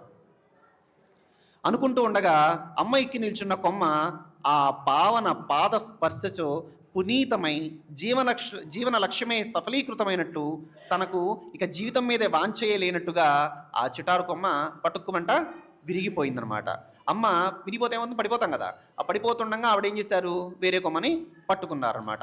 అమ్మ ఎక్కిన కొమ్మ విరగడం ఇదే మొదలు. అమ్మ లోగడ చిటికేశ్వరపు చెట్టు, బాదం చెట్టు కూడా ఎక్కింది. పాలు అమ్ముకుంటే, ఒక ఆవిడకి పాలు అమ్ముకుంటే కానీ జీవనం గడవదనమాట. ఆవిడకి కానీ ఆ పశువులకి పెట్టడానికి మేత కావాలి కదా. ఆ మేత కావాలంటే ఆవిడ దగ్గర మేతకి సంపాదించుకోవడానికి స్తోమత లేదు. అప్పుడు చిటికేశ్వర చెట్టు అనేటువంటి చెట్టు ఎక్కి ఆ ఆకులని కోసి ఆవిడకి, అమ్మ నీ పశువులకి మేత పెట్టుకో అని చెప్పేసి ఇచ్చేదంట. సో ఆవిడ కోసం ఆ చిటికేశ్వర చెట్టు కూడా ఎక్కింది. చిదంబరరావు తాతగారు, అమ్మ తాతగారు ఎప్పుడో ఇస్త్రాకులు కుట్టడం కోసం అడుగుతుంటే ఆవిడ బాదం చెట్టు కూడా ఎక్కేది. బాదం ఆకులు కోసి తాతగారికి విస్త్రాకులు కుట్టుకోవడానికి ఎక్కేది. అంటే చింత చెట్టు ఎక్కినా, బాదం చెట్టు ఎక్కినా, చిటికేశ్వర చెట్టు ఎక్కినా ఆవిడకి ఎప్పుడు ఈ రకమైనటువంటి అనుభవం ఎదురవ్వలేదట. కానీ ఈసారి చింత చెట్టు ఎందుకో కానీ విరిగిపోయిందట. ఇక్కడ ఇది చాలా భౌతికంగా, ఇదేంటి చిన్నపిల్లలు కదా, చెట్టు ఎక్కారు, పడిపోయింది, విరిగిపోయింది, వేరే పట్టుకోవచ్చు అని అనుకోవచ్చు. కానీ దీనిలో ఉన్నటువంటి మార్మికమైనటువంటి బోధన మనం అనుసరించాలి. మనం కూడా మన జీవితంలో ఒక నిర్ణయం తర్వాత ఒక నిర్ణయం, ఒక డెసిషన్, ఒక అంశంలో ప్రవేశిస్తాం. ఆ అంశంలో మనకి ఏదో చేదు అనుభవం ఎదురవుతుంది. వెంటనే ఇంకొక రకంగా దాన్ని పరిష్కారం చేసుకుంటూ ఉంటాం అనమాట. అట్లాంటి జరిగేటప్పుడు అమ్మ ఎట్లా విశ్లేషిస్తున్నారో మనం కూడా ఆ రకమైనటువంటి విశ్లేషణ చేసి ఏ రకమైనటువంటి చూపు చూడటం వల్ల మనకు ఉన్న జీవితంలో ఉన్నటువంటి అన్ని సమస్యలకి ఒక శాశ్వతమైనటువంటి పరిష్కారం చూస్తాము అని చెప్పేటువంటిది ఆధ్యాత్మికత అనమాట. అక్కడ ఆ రకమైనటువంటి దృక్కోణం ఇవ్వడమే ఈ కథలో ఉన్నటువంటి తాత్వికమైనటువంటి అంశం. అమ్మ ఎక్కిన కొమ్మ విరగడం ఇదే మొదలు. అమ్మ లోకడ చిటికేశ్వర చెట్టు, బాదం చెట్టు, పాలు అమ్ముకుంటే కానీ జీవనం సాగించని ముసలి కోసం బాధపడినప్పుడల్లా అనేక పర్యాయాలు చిటికేశ్వరపు చెట్టు ఎక్కింది. చిదంబరరావు తాతగారు విస్తళ్ళు కుట్టుకునేందుకు ఆకుల కోసం అన్వేషణ ప్రారంభించినప్పుడల్లా అమ్మ చరచరా బాదం చెట్టు ఎక్కింది. ఆ 2 చెట్లు బాగా పెలుసు, కానీ అవి ఎప్పుడూ విరగలేదు. చింత చెట్టు చాలా గట్టి, కానీ అది విరిగింది. అమ్మ అందుకు ఆలోచించి, ఇంతకు అన్నింటికీ కాలమే ఆధారం అన్నాం అనుకున్నది. అమ్మ ఏంటంటే ఏం చేశారు? అది జీవితంలో మంచి జరిగినా చెడు జరిగినా అన్నింటికీ కాలమే ఆధారం. భగవద్గీతలో కృష్ణుడు ఏం చెప్పాడు? కాలోస్మి అంటే నేను కాలస్వరూపుణ్ణి, కాలోస్మి లోకక్షయ కృత్ ప్రవృద్ధో. లోకంగా వృద్ధి చెందాలన్నా, లయం పొందాలన్నా కాలస్వరూపుడైనటువంటి నా వలననే జరుగుతుంది అని భగవద్గీతలో కృష్ణుడు చెప్పాడు. ఈ అధ్యాయం పేరేంటి? అమ్మే కృష్ణుడు, కృష్ణుడే అమ్మ. అమ్మ ఇక్కడ ఏం నిర్ణయం చేశారు? 5 ఏళ్ళుగా ఉన్నప్పుడు అన్నింటికీ కాలమే ఆధారం అని నిర్ణయం చేశారు. ఇందాడు అన్నయ్య గారు పాట పాడారు. ఏం పాట పాడారు? నేను నేను నేనైనా నేను అని పాడారు కదా. ఈ భగవంతుడి యొక్క స్వరూపం ఏంటంటే నేను నేనైనా నేను. మనందరం ఎలా ఉన్నాం? మనం ఈ శరీరాన్ని నేనుగా అని చెప్పేసి అనుకుంటున్నాం. కానీ అమ్మ ఏమంటున్నారు? ఈ నేను కాదట, నేనైనా నేనట. ఏదో అసలు నేను ఒకటి ఉంది. ఇప్పుడు ఈ నేనుగా ఉన్నటువంటి నేను కాదు, నేనైనా నేను అని స్వస్వరూపాన్ని సూచిస్తున్నారన్నమాట. వేదాంతుల దగ్గరికి వెళ్తే మనకు ఆ స్వస్వరూపం అంటే ఏంటి, ఆత్మసాక్షాత్కారం అంటే ఏంటి అనేది బోధ చేస్తారు. గురువుల్ని ఆశ్రయిస్తే ఆ రకమైనటువంటి జ్ఞానం అంతా ఉంటుంది. ఇక్కడ అమ్మ సూచన ప్రాయంగా చెప్తున్నారు. ఇంకొక కొమ్మ మీదకు ఎక్కి దాన్ని చెట్టు చివరి వరకు వెళ్ళి ఏమీ పట్టుకోకుండా అక్కడ నిల్చుని గ్రామం నలుదిక్కులా దృష్టి సారించి ఈ కొమ్మ ఇప్పుడు విరగదేమి, పైగా ఊరంతా చూపిస్తున్నది. అయితే ఈ కొమ్మ ఊరిని చూపిస్తున్నదా, నేనే చూడగలుగుతున్నానా? 3 ఉన్నా ఆ 3 నేనేగా. చెట్టు ఉన్నదని గుర్తించింది నేను, చెట్టు ఎక్కింది నేను, కొమ్మ విరిగినట్లు గుర్తించింది నేను, మరొక కొమ్మను ఆధారంగా చేసుకున్నది నేను, చిటారు కొమ్మటకి ఎక్కింది నేను, ఊరు నలుగు వైపులా చూచింది నేను, ఇదంతా నేనే అని అనుకున్నది నేను అనుకుంటూ 2-3 చెట్లకు అవతలగా తల ఉంచుకుని నడిచి వెళ్తున్న గంగరాజు పున్నయ్య గారిని కేక వేసింది. అక్కడ నడుచుకుంటూ ఒక ఆయన పున్నయ్య గారు అని ఆయన వెళ్తున్నారన్నమాట. ఆయన్ని కేక వేసింది. తాతగారు అని కేక వేసింది. అమ్మ యొక్క స్వరం ఎలా ఉంది? వేణుగానంలా ఉందన్నమాట. వేణుగానం లాంటి కంఠం. ఈ శబ్దం ఎక్కడి నుండి అని పున్నయ్య గారు గిరగిరా తిరిగారు. ఆత్మప్రదక్షిణం చేశారు. మళ్ళీ అదే పిలుపు, తాతగారు. ఆ పిలుపులోని స్వరతరంగాలు పున్నయ్య గారిలోని అణువణువులు స్పృశించాయి. తనువెల్లా పులకాంకితమైంది. తలపైకి ఎత్తారు. చింత చెట్టు పైకి కృష్ణుడు. శిరమున పింఛము, ఉరుమున కౌస్తుభము, కరమును పెదవులను సంధిస్తూ మురళి మనోమోహన లావణ్యమూర్తి కన్నుల ముందు. అమ్మ ఆయనకి ఎలా కనిపించారు? బాలకృష్ణుడు లెక్కన కనిపించారనమాట. కృష్ణుడు ఎట్లాగైతే మనం చిత్రపటాలు చూస్తాం ఆ రకంగా కనిపించారట. ఆ విశ్వమ సమ్మోహన కమనీయమూర్తి కరుణామయ హృదయస్పందన సంజనితము మధుర మధుర సుధాపూర్ణ లలిత ధార సముత్పౌర్ణము సుందర వంశీ వినిర్గిత వినర్మల మనోహర స్వరలహరి పొంగులూరి వారి వీణులచే కాస్త సమస్త నాడీ మండలాన్ని విచలితపరిచింది. కృష్ణ అని పున్నయ్య గారు పారవస్యులై పులకాంకితులై కేకవేసి ఆ చెట్టు క్రిందకు పరిగెత్తి తలపైకెత్తారు. చూపులకు శూన్యం తగిలి వెనుకకు మరలి వచ్చి పున్నయ్య గారి మనసును ఎక్కిరించాయి. నిరాశోపహతులై ఎక్కడికి వెళ్ళావు కృష్ణ, ఎక్కడ దాగావు ప్రభు అని అరుస్తూ అన్వేషిస్తూ వేడిని పడ్డారు. అమ్మ పిలిచింది. అమ్మ ఏమో చెట్టు కొమ్మనుంది. ఈయన పిలిస్తే ఈయన చుట్టూతో చూస్తే ఎక్కడ కనబడలేదు. అయ్యో కృష్ణ అప్పుడే మాయమైపోయావా అని చెప్పేసి ఆయన బాధపడుతున్నాడు అనమాట. ఆ వంశీనాదం మళ్ళీ వినిపించింది. ఉలిక్కిపడి వెనక తిరిగి చెట్టుపైకి చూశాడు. ఆ రమణీయయాన పరివేషితమై దివ్య తేజోవలయం. క్షణం ఆలసించక చెట్టు కిందకు పరిగెత్తారు. దివి నుండి భూమికి అవతరణ చేస్తున్నట్లుగా అమ్మ చెట్టు దిగింది. పున్నయ్య గారు పరవశులై పాటలు పాడుకుంటూ నృత్యం చేస్తున్నారు. అమ్మ దగ్గరకు వెళ్ళి పిలిచింది. పున్నయ్య గారి కన్నుల్లో లౌకిక దృష్టి లేదు. అమ్మను అమాంతం కౌగిలించుకుని తన బాహుబంధంలో బిగించుకుని దొరికావులే దొంగ, నేను ఇంకా వదలలే నిజంగా అంటూ రాగాలు తీస్తూ అమ్మను తన భుజం మీద వేసుకుని, వచ్చావా కృష్ణ, నా మొర విన్నావా, ప్రభు విన్నావా, నన్ను పాలింపక నడిచి వచ్చితివా అంటూ నీ దయ చూపించడానికి వచ్చావా అంటూ కృష్ణుడి రూపంలో దర్శనం పొందినటువంటి ఆయన అమ్మను గట్టిగా పట్టుకుని ఊరంతా తిరగబోతున్నారన్నమాట అని ఆర్తితో ఆర్ద్ర హృదయంతో పాడుతూ లయబద్ధంగా అడుగులు వేస్తూ వీధి వీధికి తిరిగారు. చూచిన వారందరూ పున్నయ్య గారి అకళంక కృష్ణభక్తిని స్మరించి తల్లి లేని పిల్ల మీద ప్రేమతో ఆ విధంగా ఆవేశంతో పరవశించిపోతున్నాడు అనుకున్నారు. ఎంతో అభిమానం గల పున్నయ్య గారు ఎన్నడూ లేనిది నృత్యగానాలతో వీధుల వెంట పరిగెత్తడం చూచి ఆది ఉన్మదావస్థయేమోనని భయపడి వారి తమ్ముడు రామసుబ్బయ్య వారిని వెంబడించారు. గ్రామం చుట్టూ 3 సార్లు ప్రదక్షిణ చేసి పున్నయ్య గారు సీతాపతి తాతగారి ఇంటి ముందు ఆగి వసారాల్లోకి వచ్చారు. దిగటానికి కూడా వీలు లేకుండా అమ్మను తన భుజం మీద గట్టిగా బంధించి వేశారు. ఆయనకి భగవంతుడు అంటే అంత ఇష్టం. అందుకని గట్టిగా భగవత్ స్వరూపంలో కనిపించేటటువంటి అమ్మను గట్టిగా పట్టుకున్నారన్నమాట. అప్పుడు అమ్మగారి బామ్మగారు అయినటువంటి మరిడమ్మ గారు వచ్చి బయటకు వచ్చి చూచింది. ఏమిట్రా పున్నయ్య, అమ్మాయిని ఎత్తుకొచ్చావు, మీ ఇంటికి వచ్చిందా? వాళ్ళమ్మ అంటే అమ్మగారు పోతూ చెప్పిందేమో, మీ ఇంట్లో కృష్ణమూర్తి ఉంటాడు కదూ, ఉంటాడేమిటి, ఉన్నాడు అని పున్నయ్య గారు అందుకుని దిగో అని అమ్మవారిని చూపిస్తూ అమ్మను ఒళ్ళోకి తీసుకుని, అమ్మ తల్లి లేని తల్లి అంటూ అమ్మ చెక్కిళ్ళు పుడికి ముద్దు పెట్టుకున్నాడు. తల్లి లేని తల్లి అంటే తొలి నేనేననా? అమ్మ ఇక్కడ తాత్వికమైనటువంటి దృక్కోణాన్ని చెప్తున్నారు. మనకి సమయాభావంలో ఎక్కువ చెప్పడానికి లేదు కాబట్టి కథలోకి ముందుకెళ్ళిపోతాం. అమ్మ తల్లి శబ్దానికి అర్థం ఇచ్చింది. అవును, తనను గురించి అయినా తాను చెప్పుకుంటే కానీ మనకు తెలియదు. ఆ అర్థం వచ్చే మాట ఏమున్నది అందులో? చిదంబరరావు గారు జిజ్ఞాసువే అడిగారు. అంతలో పున్నయ్య గారు నవ్వి, కృష్ణ పరమాత్మ స్థితి మనకు లేదు కనుక ఆ తల్లికి ఉన్నది కనుక ఆ అర్థం వచ్చింది అన్నారు. కృష్ణ పరమాత్మ స్థితికి కృష్ణుడికి తేడా ఉంటుందంటారా అని అమ్మ పలికింది. ఏమోనమ్మా అంతగా చెప్పలేను. నీ వంక చూడగా చూడగా కిష్టపమేమోనని అనుమానం వేస్తున్నది. అనుమానమేగా? అవునులే, అనుమానమే కాకపోతే కిష్టప్ప అని పిలిచేవారుగా.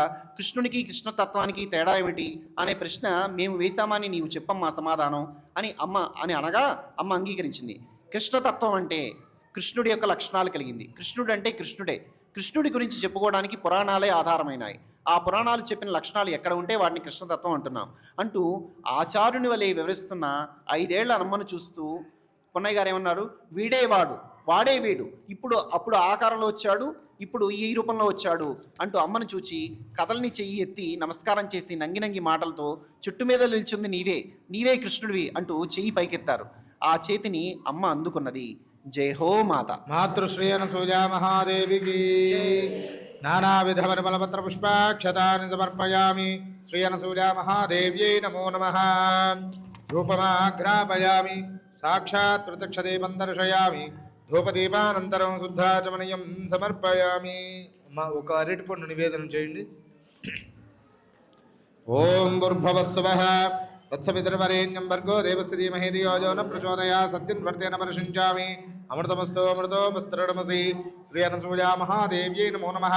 నారికేల శకలాన్ నివేదయామి. ఓం ప్రాణాలి స్వాహ, అపానాలి స్వాహ, వ్యానాలి స్వాహ, ఉదానాలి స్వాహ, సమానాలి స్వాహ, బ్రహ్మణే స్వాహ. మధ్యే పానీయం సమర్పయామి. హస్తో వృక్షాలయాం, పాదో వృక్షాలయాం, ఉత్తరాభూషం ద్రవయాం, కే శుద్ధాచమనీయం సమర్పయామి. తాంబూలం సమర్పయామి. భూగి బలైశ్చ కర్పూరై నాగవల్లీధరైర్యదా ముక్తాచూర్ణసమాలిక్తం తాంబూలం హృదయృగ్యతాం తాంబూలం సమర్పయామి. తాంబూలచనమనానంతరం శుద్ధ ఆచమనీయం సమర్పయామి. నీరాజనం హిరణ్యపాత్రం మధో పూర్ణం దధాతి మధవ్యాధానీతి ఏకథా బ్రహ్మణోపహరతి ఏకథైవ యజమానాయస్నేరో దదాతి. ఆనందకర్పూరమంగళ నీరాజనం దర్శయామి. నీరాజనానంతరం శుద్ధాచమనీయం సమర్పయామి. పరమాత్మవైన నా అమ్మా నీరాజనమ్ముగై కొమ్మా, నీరాజనమ్ముగై కొమ్మా. సుడిగాలిలో సొక్కి సోలి సడిలేని నీ వడిలో వ్రాలి జడప్రాయమైన జీవాలి దరి చేర్చు తల్లి నివాలి. పరమాత్మవైన నా అమ్మా నీరాజనమ్ముగై కొమ్మా, నీరాజనమ్ముగై కొమ్మా. మాతృశ్రీ అనసూయామాతకు ఈ వ్రతకల్పములో 4వ అధ్యాయం ఒక భక్తుడికి అమ్మ రామునిగా దర్శనమిస్తుంది. ఇక్కడ మనం సీతారాములు శివపార్వతుల కళ్యాణ మండపం అని చెప్పి అన్నాం కాబట్టి ఆ రాముడుగా ఒక భక్తుడికి దర్శనం ఇస్తున్నటువంటి ఘట్టాన్ని మా శేషాద్రి గారు మీకు వినిపిస్తారు. జై హో మాత. ఈరోజు ఈ కార్యక్రమం ఇంత ఘనంగా అనసూయ వ్రతం జరగటానికి ప్రధాన కారకులు శ్రీ నండూరి విశ్వనాథ శర్మ గారు జలజలు వారు. చప్పట్లు మీరందరూ కలతాడుతూ ఒక్కసారి వాళ్ళని నించోండి స్వామి మీరు ఒక్క. వారికి జిల్లెలమూడితో నేపథ్యం ఉంది, వారికి బంధుత్వం కూడా ఉంది. వారి మామగారు శ్రీ రేటూరి భాస్కర్రావు గారి జ్ఞాపకార్థం అంత దూరం నుంచి హైదరాబాద్ నుంచి కూడా వచ్చి అన్నదానం, అన్నప్రసాదం, అమ్మ అన్నప్రసాదం అంటేనే ఒప్పుకునేది, దానం అంటే ఉండేది కాదు. అందుకని అమ్మ ప్రసాదాన్ని ఏర్పాటు చేయడానికి ఇక్కడికి వచ్చారు. వారికి మన గ్రామం తరపున ముందుగా వారికి కృతజ్ఞత అంజలు సమర్పించుకుంటూ 4వ అధ్యాయం శ్రీరామునిగా అమ్మ అవ్యాజానురాగం. మీ అందరి పరిస్థితి తెలుసు, ఎందుకంటే అమ్మ ఎంతమంది వచ్చినా సరే ముందు అన్నం తిని వెళ్ళమని చెప్పేది. ఈ అమ్మకి ఇంకా చెప్పాలంటే పూజలు వాటికంటే కూడా అన్నమే ముఖ్యం. అయితే ఆ అన్నాన్ని ఆపి మనకి జరుగుతుంది. సరే, ఎప్పుడో ఒకసారి జరిగేది కాబట్టి ఇంకా త్వరగా మనం కార్యక్రమాన్ని ముగించుకొని అమ్మకి ఇష్టమైనటువంటి అన్నాన్ని మనందరం ప్రసాద రూపంలో స్వీకరిద్దాం. ఒకసారి అమ్మ మరిడమ్మ తాతమ్మ గుంటూరు బ్రాడీపేట 3వ లైన్లో చింతపల్లి రామచంద్రరావు గారి ఇంటికి వెళ్ళారు. ఆ ఇంట్లో రామచంద్రరావు గారి తమ్ముడైనటువంటి గుండేలరావు పక్షవాతంతో 20 సంవత్సరాల నుంచి బాధపడుతున్నాడు. ఆయనకు భార్యా పిల్లలు లేరు.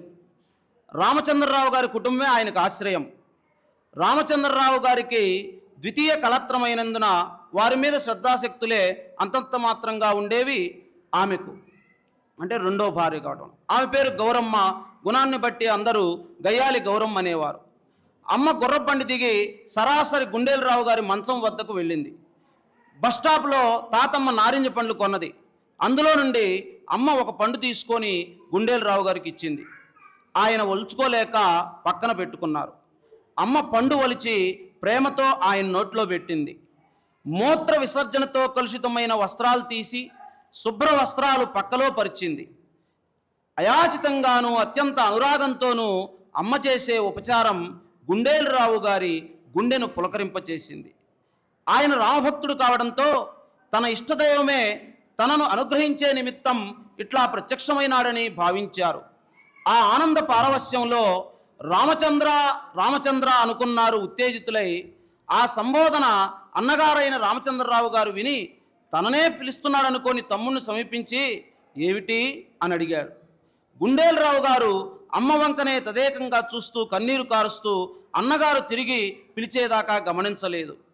గుండేలరావు గారు తన అనుభూతిని వివరిస్తుంటే ఇంతకు ఈ అమ్మాయి ఎవరు అని అడిగారు రామచంద్రరావు గారు. రాముడే, రఘురాముడే అని గుండేలరావు గారు గద్గద కంఠంతో పలుకుతుండగా వాకిట్లో నుండి పిలుపు విని రామచంద్రరావు గారు బయటకు వెళ్ళారు. గుండేలరావు గారు అమ్మ చేతిని తన చేతిలోకి తీసుకొని ఆ చేతి సౌకుమార్యానికి సౌందర్యానికి సముగ్ధుడవుతూ తన గుండెలపై నొసటిపై కనులపై రాచుకుంటూ ఇంటికి వెళ్ళి అన్నం తినరా అమ్మా అన్నారు. అమ్మ ఇంటికి వెళ్ళి మరిడమ్మ గారితో తనకు ఆకలిగా లేదని, మరిడమ్మ గారంటే తాతమ్మ, తనను భోజనం చేయమని తన కోసం ఎదురు చూడవద్దని చెప్పి గుండేలరావు గారి వద్దకు వెళ్ళింది. ఆనాటి నుండి అహర్నిశము అంటే ప్రతిరోజు అనుక్షణము గుండేలరావు గారి పరిచర్యలోనే అమ్మకు కాలక్షేపం. ఆయనకు అందులోనే అనిర్వచనీయమైన సంతోషము, సంతృప్తి. ఒక క్షణం అమ్మ కనుమరుగైతే కలవరము, కలత, ఆ రాక కోసం, ఆ స్పర్శ కోసం, ఆ మాట కోసం తీవ్ర నిరీక్షణ. ఆ స్పర్శలో ఏదో అలౌకికానుభూతి, ఆ మాటలో ఎంతో తీయదనము, ఆ చూపులో ఏమిటో చల్లదనము ఆయనకు గోచరించేవి. అమ్మ సన్నిధిలో ఉన్నంతకాలం అమ్మలో నుండి ఏదో శక్తి తనలోకి ప్రవేశిస్తున్నట్లు, తన నుండి ఏమిటో అమ్మలోకి ప్రవేశిస్తున్నట్లు ఆయనకు అనుభూతమయ్యేది. ఆ దివ్యానుభవంతో 15 రోజులు గడిచిన పిమ్మట ఒకనాడు అన్నగారిని పిలిచారు. అమ్మ పక్కలో ఉంది. అన్నగారిని కూడా పక్కలో కూర్చోమన్నారు. ఒక చేత్తో అమ్మ చేతిని, మరొక చేతిలో అన్నగారిని పట్టుకొని, అన్నయ్య కంఠం పెగట్లేదు, కన్నులు సజలాయనాయి అంటే కళ్ళు గారుతున్నాయి, కన్నీరు. అమ్మను ఆపాదమస్తకము అవలోకించింది. అంటే కింద నుంచి పైదాకా మన పక్కలో కూర్చున్నది ఒక అమ్మాయి కాదు, ఒక దివ్యశక్తి సన్నిధిలో మనం ఉన్నాం. ఈ 15 రోజులు ఎంతో ఉదారంగా ఉపచారం చేసింది. అమ్మాయి ఆదరించింది, రాముడై రక్షించింది. అన్నయ్య నా మాట నమ్ము, నా రాముడే నా కోసం ఇట్లా అవతరించాడు రా, లేకపోతే నాపై అంత కరుణ ఎవరికి ఉంటుంది? అసలు ఆ దయార్ద్ర హృదయం ఒక్క నా రాముడికి మాత్రమేనా ఉంది? ఆ నలినాయత లోచనాలు, ఆ విశాల పాలభాగము, ఆ కరుణామయ దుక్కులు, ఆ వచో మాధుర్యము, ఆ గంభీరాకృతి, ఓహో నా రాముడే అన్నయ్య, నిస్సందేహంగా రఘురాముడే. అన్నయ్య నా రాముడికి నా మీద ఎందుకింత అనుగ్రహం కలిగింది? ఆ దయాపయోనిది నాపై ఎందుకిట్లా పొంగి పొరలింది? నేనేమి చేశానని? నేనేమైనా యాగాలు చేశానా, తపస్సు చేశానా? నా రాముని ప్రేమకు కరుణకు కారణం లేదు. అందుకే ఈ దీనుని కోసం రూపం దాల్చి వచ్చాడు. అన్నయ్య నేనేదో చెబుతున్నానని అనుకోవద్దు, ఈ అమ్మ కేవలం రాముని రూపమే. ఎవరేమనుకున్నా నీవు మాత్రం ఈ అమ్మని నమ్ముకో, మనసా పూజించుకో. నాకు ఓపిక శక్తి లేదు, లేకపోతే ఈ రహస్యం ఎంతమందికి వెల్లడించేవాడినో, 1000 నోళ్లతో జగత్తంతా చాటేవాడిని. బంధువులెవ్వరూ అమ్మను గుర్తించినట్లు లేదు, అందుకే అంత అలక్ష్యం చేస్తున్నారు. అవును, మహాత్ములెప్పుడు మట్టిలో మాణిక్యం వలె నిగూఢంగా ఉంటారు. వారి కరుణ ప్రసరిస్తే గాని ఎవ్వరూ వారిని ఎరుగలేరు. 15 రోజుల నుంచి చూస్తున్నాను, ఈ అమ్మ అన్నం తిన్నది లేనిది కూడా విచారించిన వారు ఎవరూ లేరు. అలుకుగుడ్డలో కూడా దేవుని దర్శించమని ప్రబోధించే మతంలోని మనం కనికరించే దేవుడు కనిపిస్తే అలుకుగుడ్డ వలె చూస్తూ ఉన్నాం. అమ్మ జీవితంలో భోజనం చేసినటువంటి సందర్భాలు చాలా చాలా చాలా తక్కువ. అమ్మ ఎప్పుడు అన్నం తినలేదు, కానీ మనందరికీ అన్నం పెట్టింది. ఇదేంటమ్మా మీరు భోంచేయట్లేదంటే, మీరు తింటే నేను తిన్నట్లే నాన్న అంది. చాలా తత్వం ఇముడింది దీంట్లో.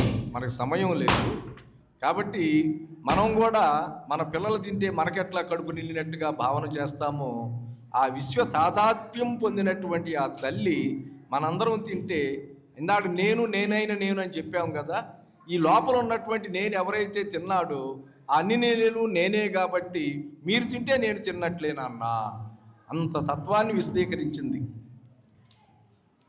అమ్మ అన్నం కలపడం ప్రారంభించింది. గుండేలరావు గారు నంగి మాటలతో అన్నగారికి తన విశ్వాసాన్ని అనుభవాన్ని చెబుతుంటే, అమ్మ అన్నం కలిపి గోరుముద్దలు చేసి పసిపిల్లవానికి వలె నోటికి అందించింది.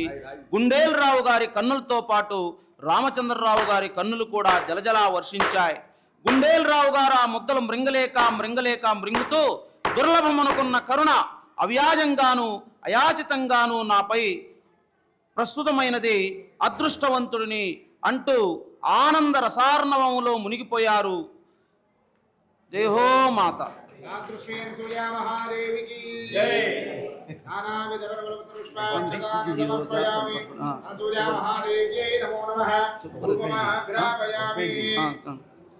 ఒక అరటి పండు నివేదన పెట్టండి.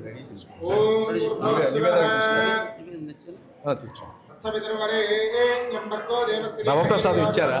నవప్రసాదం ఇవ్వలేదుగా. మీ దగ్గర ఉన్నటువంటి 4వ పండు, చివరి పండు నివేదన చేయండి. ఓం ప్రాణాయ స్వాహ, అపానాయ స్వాహ, వ్యానాయ స్వాహ, ఉదానాయ స్వాహ, తమానాయ స్వాహ, బ్రహ్మణే స్వాహ. मध्ये मध्ये पालयं समर्पयामि, सो प्रक्षालयामि, आदौ प्रक्षालयामि, त्रागोषुत्रपयामि, के शुद्धात्मनियं समर्पयामि. मनोन्मनाय नमः. ताम्बूलं समर्पयामि. ताम्बूलचर्वणानन्तरं शुद्धाचमनीयं समर्पयामि. नीराजनम्.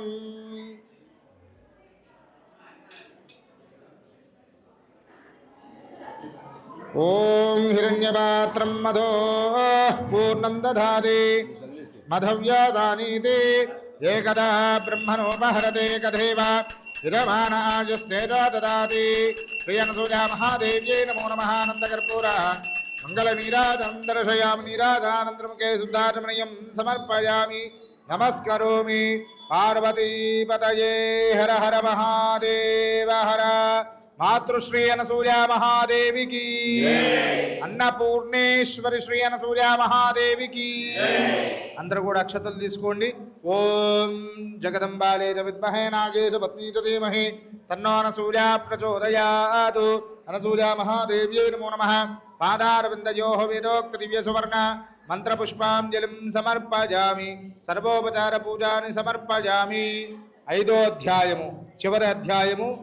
సత్యనారాయణ స్వామిగా అమ్మ. ఈ అనసూయ వ్రత కల్పంలో చివరి అధ్యాయం. ఇది అందరూ నవ్వట్లేదండి. చివరి అధ్యాయం అంటే అమ్మయ్య అనిపిస్తుంది కదా. మనం గృహప్రవేశాల సందర్భంలో కానీ, వివాహ సందర్భంలో కానీ ప్రతి ఒక్కరం కూడా సత్యనారాయణ స్వామి వ్రతం జరుపుకుంటూ ఉంటాం. ఆ సత్యనారాయణ స్వామి వ్రతంలో కూడా 5 అధ్యాయాలు కథల రూపంలో పంతులు గారు చెప్తూ ఉంటారు. కొట్టేసి తీసుకురండి బయట.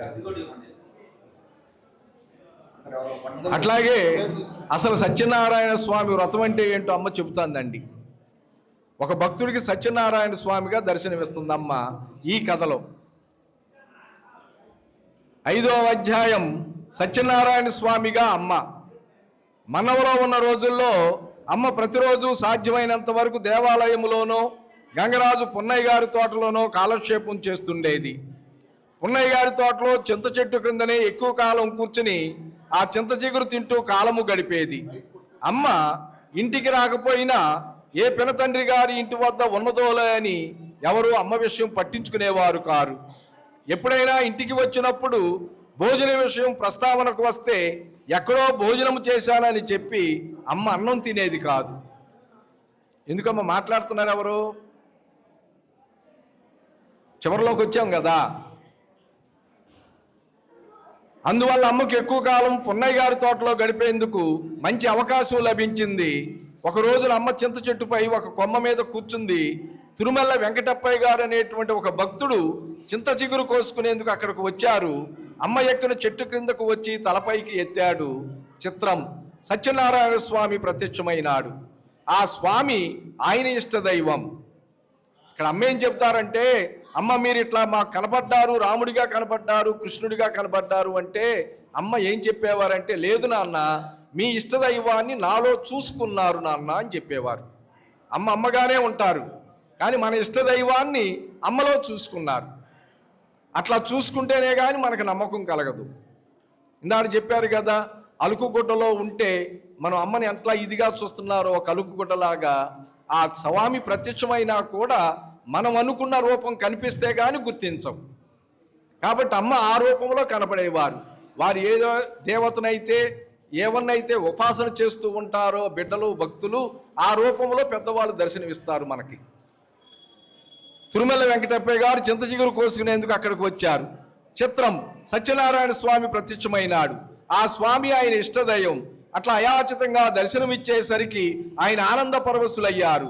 ఆనంద రసజలిదిలో తలమునకులవుతూ కరాలు ముకిలించేసరికి ఒక గొడ్లు కాచుకునే పిల్లవాని వలె కనిపించాడు. ఆయనకు ఆ చికాకు కలిగింది. పానకములో పుల్లవలే ఈడు ఎవరు అనుకున్నారు. ఎవరబ్బాయివురా, ఇందాకటి నుండి ఎక్కడున్నావు, చెట్టు ఎక్కి ఎంతసేపు అయిందని అడిగారు వెంకటప్పయ్య గారు బాధతో కూడిన కంఠంతో. జవాబు లేదు. పలకవేమిరా అని హెచ్చుస్థితిలో గద్దించారు. సమాధానం వినిపించబోయేసరికి ఎవరో కుర్రవెదవలే అనుకుని ఒక అనామకుడు పలికితే ఏమిటి పలక్కపోతే ఏమిటి అని సర్దుకుంటూ, ఏమైతేనేమి నా స్వామి నాకు ప్రత్యక్షమైనాడని మురిసిపోతూ ఆ ప్రక్క చెట్టు దగ్గరకు వెళ్ళి చిగురు కోసుకోవటం ప్రారంభించారు.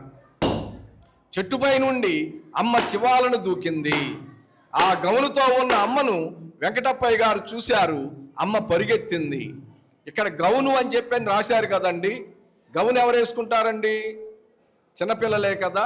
అంటే ఆ 5-9 సంవత్సరాల మధ్య జరిగిన సంఘటనలు ఇవన్నీ కూడా. అమ్మ పరిగెత్తింది, ఆయన వెంబడించారు. ఇదేమిటి, ఇన్ని రూపాలు వెంటనే ప్రత్యక్షమైనాయి? ఒకే స్వామి ఇన్ని రూపాలుగా దర్శనమిస్తున్నాడా?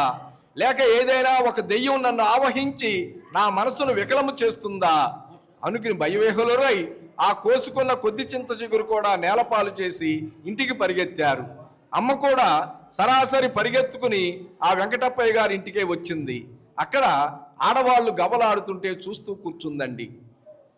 ఇది ఎప్పుడు సంఘటనలండి ఇవన్నీ? 1923, అంటే 100 సంవత్సరాల క్రితం. 100 సంవత్సరాల క్రితం కూడా ఆడవాళ్ళు ఖాళీగా ఉంటే ఏం చేశారండి? అప్పట్లో గవలాడుకుంటూ కూర్చున్నారు. ఇప్పుడు మనం ఏం చేస్తున్నాం? ఖాళీగా అరుగుల మీద కూర్చుని వాళ్ళని వీళ్ళని ఆడిపోసుకుంటున్నాం. అవునా కాదా? మనం నలుగురు కూర్చుంటే 5వ వాడు బజార్లో వెళ్తా ఉంటే వాడి గురించి ఉన్నవి లేనివి అన్నీ చక్కగా డిస్కస్ చేసుకుంటూ ఉంటాం. మన సంగతి ఏంటో మనం చూసుకోం. పరదోషణ మహాపాపం అండి. పరదోషణ ఎప్పుడూ చేయకూడదు, ఎవరినీ చేయకూడదు. మనం ఎవరూ చేయటానికి. అందుకని అమ్మ ఏం చెప్పారంటే చక్కగా ఒకే మాట చెప్పారు. నాన్న, మనిషి దగ్గరగా ఉంటే వాడు చేసిన మంచి చెడు మాట్లాడుకోండి. మనిషి దూరంగా ఉంటే వాడు చేసిన మంచి పనిని గురించి చెప్పుకోండి నాన్న అని చెప్పింది. జీవితంలో అందరూ ఏదో ఒక మంచి పని చేయకుండా ఉండం కదా. కాబట్టి ఆయన చేసిన మంచి పనిని చూసి వాటిని గురించి చెప్పుకోండి అంది. ఇదేమిటి?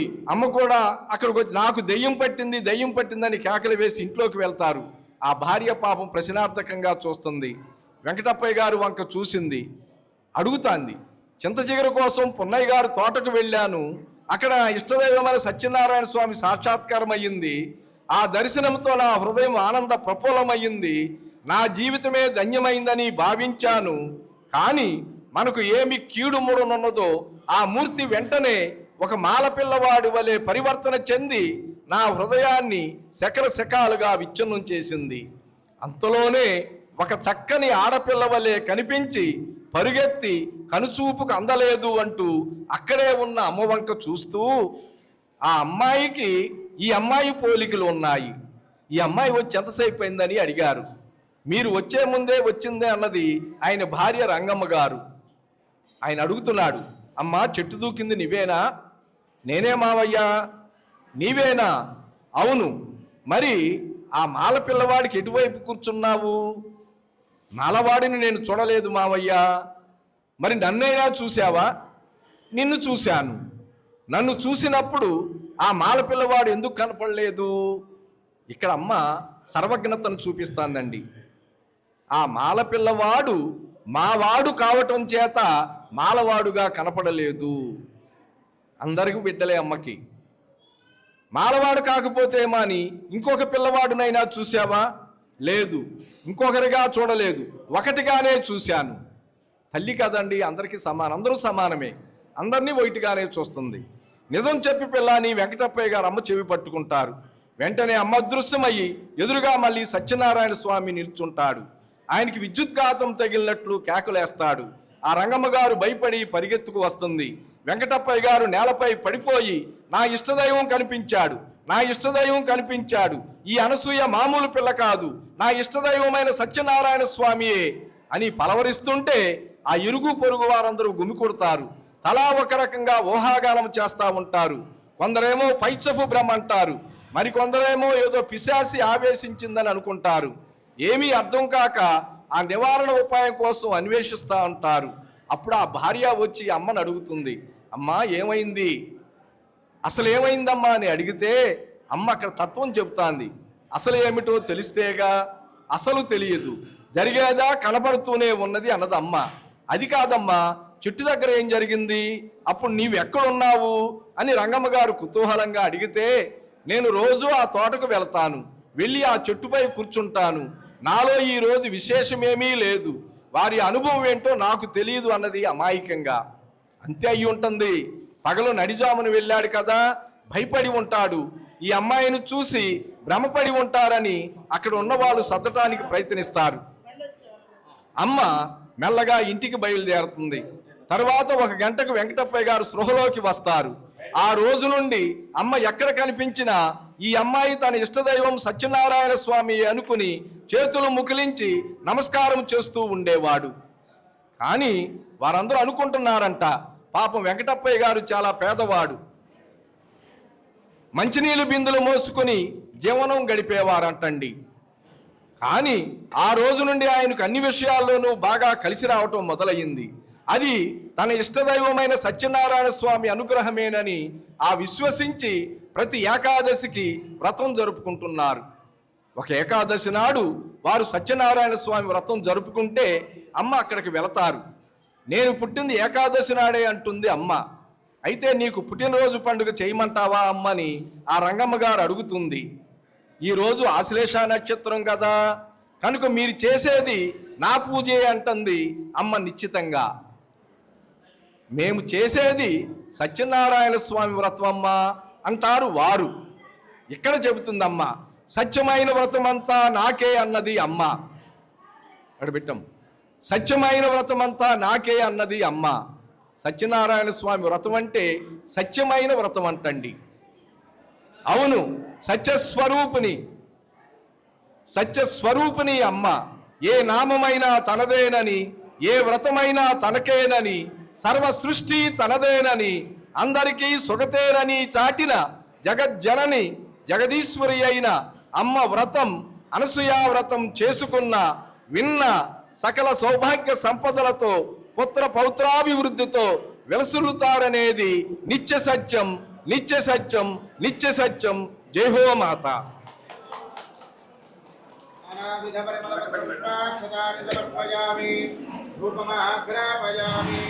మీకు రవ ప్రసాదం ఇచ్చుంటారు చూడండి, రవ ప్రసాదం వచ్చిందా?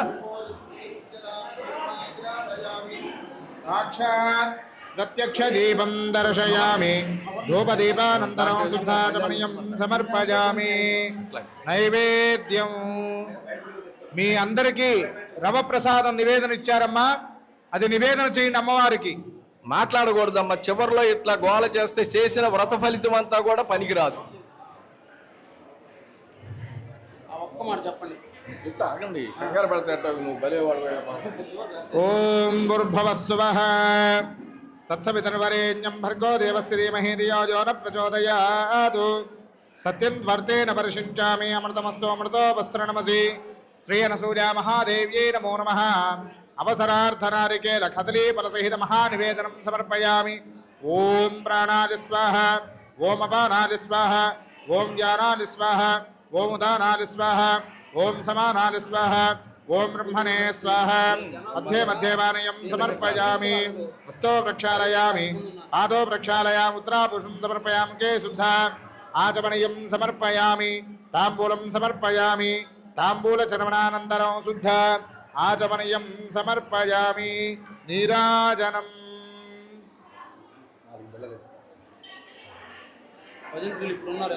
కాదు కాదు ఓం అఘోరేభ్యో తఘోరేభ్యో ఘోరఘోరతరేభ్యః సర్వేభ్యः సర్వసర్వేభ్యో నమస్తే అస్తు రుద్రరూపేభ్యः.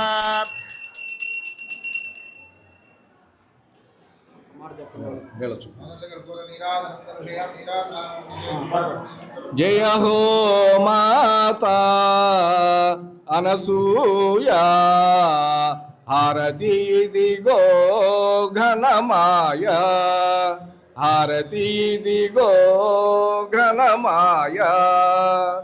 కనుగొంటిమి శరణంటిమి కరుణించుము పరమాత్మా. కరుణాభరణ భవతరణ పతితోద్ధరణ శుభచరణ. జయ హో మాతా అనసూయా హారతి దిగో గణమాయ. నీడలు లేని వెన్నెలవమ్మా, వేడిమి లేని వెలుగేయమ్మా. దీవనయేవక కానుక జనని, జీవితమేయిక వేడుక అవని. దీవనయేవక కానుక జనని, జీవితమేయిక వేడుక అవని. జయ హో మాతా అనసూయా హారతి ఇదిగో ఘనమాయ, హారతి ఇదిగో ఘనమాయ.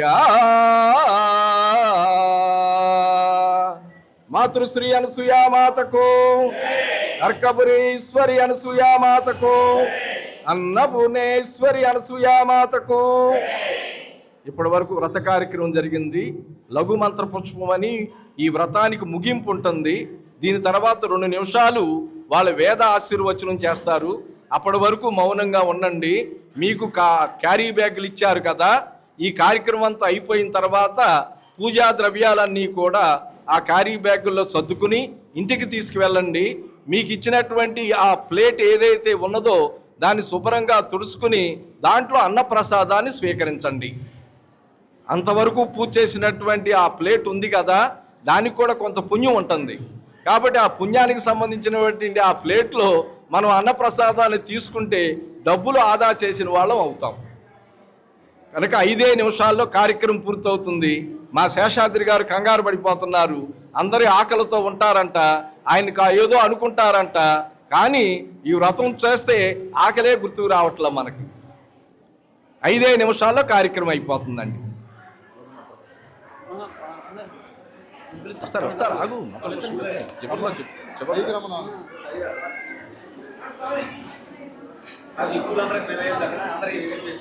అది చివరిలో పెడదాం, చివరిలో, అందుకునే చివరిలో పెడదాం. అట్లాగే లఘుమంత పుష్పం చేసి కూర్చోబెట్టు, కుర్చీ లేపించు. నువ్వు చదివేసి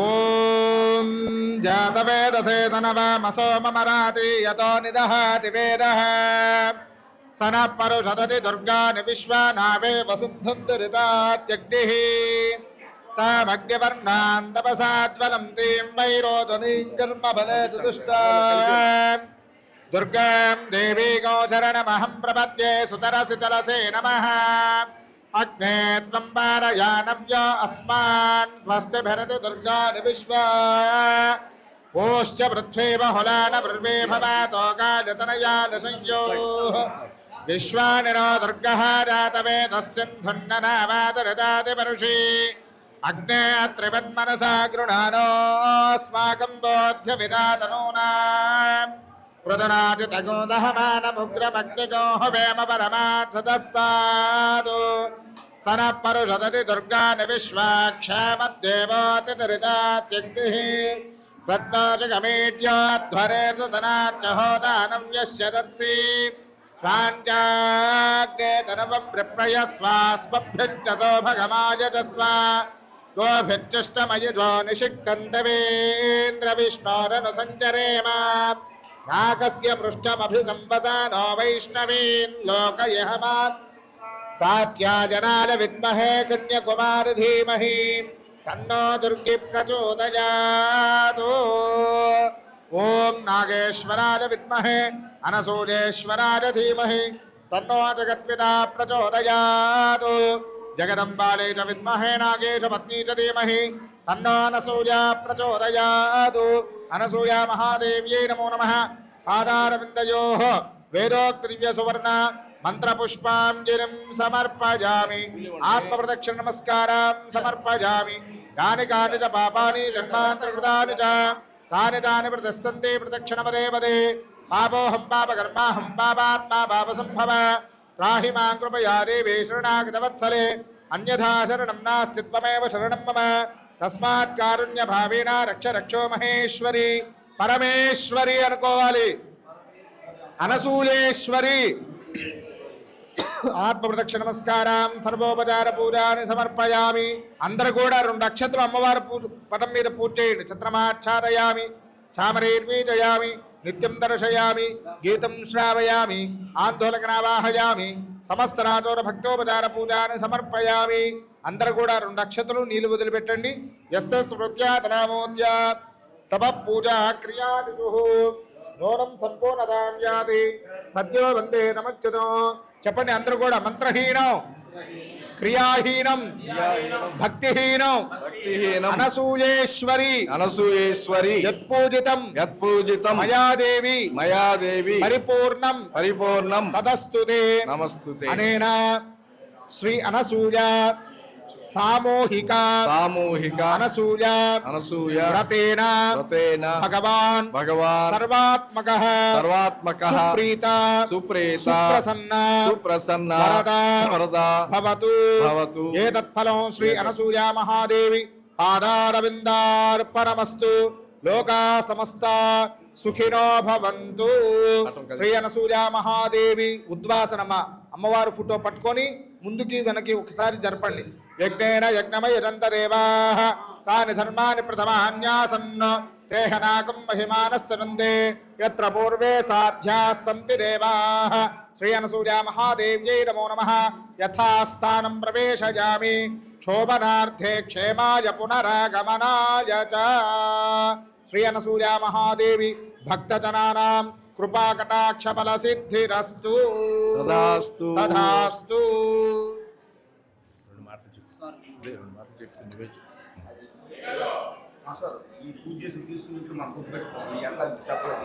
ఏది అదే ఈరోజు పళ్ళును మీకు ఇచ్చారు కదా ప్రసాదాలు ఇంటికాడ పంచుకోండి అమ్మవారి ఫోటో ఇంటికి తీసుకువెళ్ళండి మీకు ఇచ్చినటువంటి జాకెట్ ముక్క కుట్టించుకోండి అమ్మ ప్రసాదంగా శ్రీ అది అన్ని తీసుకువెళ్ళండి ఇంటికి తీసుకువెళ్ళాలి మీరు బొట్టు పెట్టుకోండి ఇంటికి తీసుకువెళ్ళండి పిల్లలకి ఏదన్నా అనారోగ్యంగా ఉన్న మంచి నెలలో ఇవ్వండి ఒక్క నిమిషం కూర్చోండి శ్రీ అవలేదమ్మా ఇంకా అవలా వేదాశీర్వచనం ఉంది టెంపుల్ ట్రస్ట్ జిల్లుమూడి వారికి అదే ప్రత్యేకంగా మనకి ఇక్కడికి మన ఆహ్వానాన్ని మన్నించి విచ్చేసిన మరి జిల్లుమూడి ఆలయం ప్రధాన అర్చకులు శ్రీ నవీన్ గారికి చక్కగా కార్యక్రమాన్ని నిర్వహిస్తూ అనసూయ వ్రతాలే ద్వారా అమ్మను గురించి మారుమూల పల్లెటూర్లకు కూడా ఇప్పటికే చాలా చోట్లకు వెళ్ళి చక్కగా నిర్వహిస్తున్నటువంటి శ్రీ చెక్క శ్రీమన్నారాయణ గారికి అందరికి కూడా మరి గ్రామం తరపున ప్రత్యేకమైనటువంటి కృతజ్ఞతలు నమస్సులు తెలియజేస్తున్నా. ఈరోజు కార్యక్రమం ఇంత వైభవంగా ఈ అన్నప్రసాదానికి మన మీద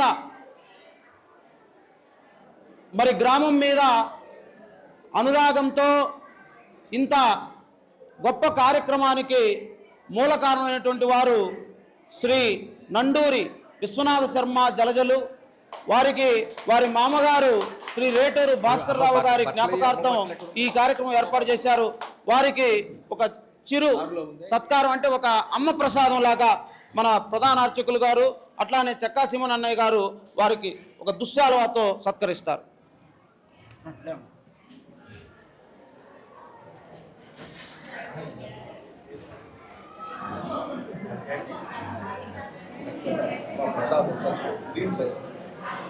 అన్నయ్య గారు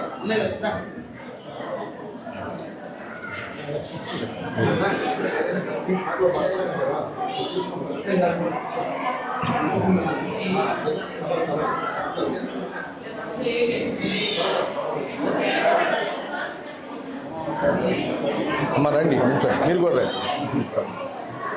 నామం చెప్పు. జయ హో మాతా శ్రీ అనసూయ రాజరాజేశ్వరి శ్రీ పరాత్పరి. జయ హో మాతా శ్రీ అనసూయ రాజరాజేశ్వరి శ్రీ పరాత్పరి. జయ హో మాతా శ్రీ అనసూయ రాజరాజేశ్వరి శ్రీ పరాత్పరి. జయ హో మాతా శ్రీ అనసూయ రాజరాజేశ్వరి శ్రీ పరాత్పరి. జయ హో మాతా శ్రీ అనసూయ రాజరాజేశ్వరి శ్రీ పరాత్పరి. జయ హో మాతా శ్రీ అనసూయ రాజరాజేశ్వరి శ్రీ పరాత్పరి. అమ్మవారి ప్రసాదం కూడా వస్తుంది అన్నయ్య గారు, ఒక 2 నిమిషాలు ఉండండి. అమ్మ విశ్వజనని పరిషత్ జిల్లెలమూడి అమ్మవారి వస్త్రాలు కూడా ఆ సంస్థ తరపున తీసుకొచ్చాము. ఒక 2 నిమిషాలండి.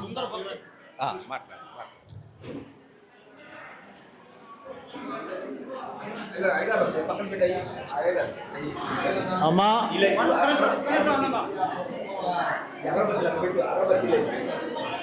అయిపోయింది కార్యక్రమం. ఒక్క నిమిషం మనకి అమ్మా ముందుగా ఒక్క నిమిషం. ఈ చిన్నగార్లపాడు పుర ప్రముఖులకి ప్రజలకి ఇక్కడ విచ్చేసిన మీకు అందరికీ నా హృదయపూర్వక అభినందనలు.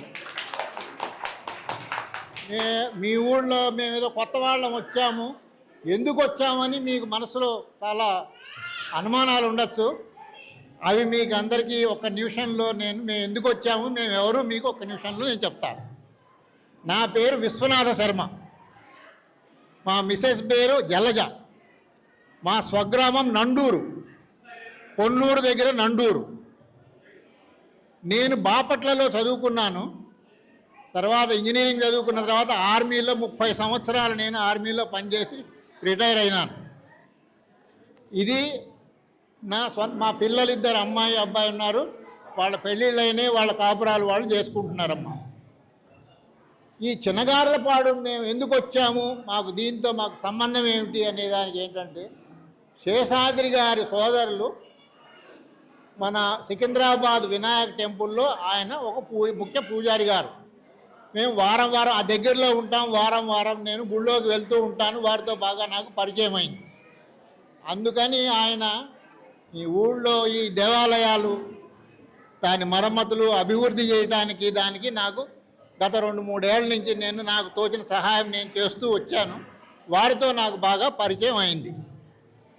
సరే, ఇక్కడికి వచ్చి నేను అన్నదానం మీ ఊళ్ళో ఎందుకు చేస్తున్నాను, ఏ ఊళ్ళో అయినా చేసుకోవచ్చు కదా. గత సంవత్సరం 26వ తారీఖున పోయిన సంవత్సరం మా మామగారు 98 ఏళ్ళు ఆయన కైలాసం పోయినారు. అదే రోజున నేను ఏదో ఒక చోట అన్నదానం చేయాలని నేను నిశ్చయించుకున్నాము. శేషాద్రి గారి వాళ్ళ సోదరులు మా ఊళ్ళో చేస్తే బాగుంటుంది, మీరు మా దేవాలయాలు కూడా చూడండి అని అంటే మేము ఇక్కడికి రావడం జరిగింది. సరే, ఇది ఇట్లా పెడితే నాకు జిల్లేళ్ళమూడితో ఉన్న అనుబంధం, నేను బాపట్లో చదువుకున్న 5వ తరగతి నుంచి 10వ తరగతి వరకు బాపట్లో చదువుకున్నాను. ఆ సార్ చెప్పినట్టుగాను అప్పికట్లలో కరణం గారు, కొండమది రామకృష్ణ గారు అని ఉండేవాడు. ఆయన నాకు బాబాయ్ అవుతాడు. వాళ్ళ తల్లిగారు మా నాయనమ్మ గారు ఇద్దరు సొంత అప్పలు చెల్లెళ్ళు. దాంతో నేను స్కూల్లో చదువుకున్నప్పుడు ఎక్కువగా మేము జిల్లేళ్ళమూడి పోతూ ఉండేవాళ్ళం. జిల్లేళ్ళమూడిలో అమ్మ వచ్చి పొద్దున స్నానం చేసి దర్శనం కోసం ఆ కుర్చీలో వచ్చి కూర్చుంటే ఆమె పక్కన నేను ఇట్లా వెళ్ళి కూర్చున్నాను, నాకు బాగా గుర్తు. సో అది నాకు జిల్లేళ్ళమూడితో అమ్మతో ఉన్న నాకు అనుబంధం. రెండోది, మా మామగారు కూడా జిల్లేళ్ళమూడి దగ్గరలోనే ఆయనది స్వగ్రామం తురిమెళ్ళ. ఆ తురిమెళ్ళలో ఉండటం వల్ల ఆయనకు కూడా చాలాసార్లు ఆయన జిల్లేళ్ళమూడి వెళ్ళారు. జిల్లేళ్ళమూడి ఓరియంటల్ కాలేజీకి ఆయన కూడాను కొన్ని క్లాస్ రూములు అవి కట్టించడం జరిగింది. ఇలా మాకు జిల్లేళ్ళమూడితో అనుబంధం. మేము ఇక్కడికి ఎందుకు వచ్చాము, మా అనుబంధం ఏమిటి అనేది మీకు అందరికీ చెప్పదలుచుకున్న 2 ముక్కలు. మీరందరూ వచ్చి ఎవరన్నా అన్నదానం చేస్తే పుచ్చుకునేవాడు కూడా ఉండాలి కదా, మీరందరూ వచ్చి అన్నదానం స్వీకరిస్తున్నారు, చాలా సంతోషం. అమ్మ ప్రసాదంగా జిల్లెలమూడి సంస్థ వారు కూడా ఈ పుణ్య దంపతులకు ఏర్పాటు చేశారు. వారు మా నవీన్ శర్మ గారు అందిస్తారు. ఓం పర్యాయాంతరాళాల సర్వస్కామోతిరాత్ర ఉత్తమమహర్భవతి సర్వస్యాప్త్యై సర్వస్య చిత్యై సర్వమేవ తేనాప్నోతి సర్వం జయతి. శతం జీవ శరదో వర్ధమానయత్యమిగమా భవతి శతమితి శతం దీర్ఘమాయుర్మరుతజేన వర్ధయంతి శతమేనమేవ శతాత్మానం భవతి శతమనంతం భవతి శతమైశ్వర్యం భవతి శతమితి శతం దీర్ఘమాయుః. ఆయుర్దాగ్నే హవిషో జుషాణ ఘృత ప్రతీకో ఘృతయో నిరేధి ఘృతం పీత్వా మధుజారుగవ్యో పిదేవ పుత్రమవిరక్షతాదిమౌ పశ్యతి పుత్రం పశ్యతి పౌత్రం ప్రజయా పశుభిర్మిథునైర్జాయతే యస్యేవం విదిశోగ్ని పుత్రం జిహ్వతి యువచేన దేవం వేద శతమానం భవతి శతాయుః పురుషస్యేంద్రియ ఆయుష్యేవేంద్రియే ప్రతితిష్ఠతి. శ్రీ అనసూయా మహాదేవి దివ్య ప్రసాద దీర్ఘ సుమంగళీ భవ. సత్యాః సంతు యజమానస్య కామాః సర్వకార్య సిద్ధిరస్తు. శ్రీ అనసూయా మహాదేవ్యాః పరిపూర్ణ కృపా కటాక్ష ప్రసిద్ధిరస్తు. శ్రీమంతో మహాంతో న గృహంతో తథాస్తు. సత్యాః సంతు యజమానస్య కామాః.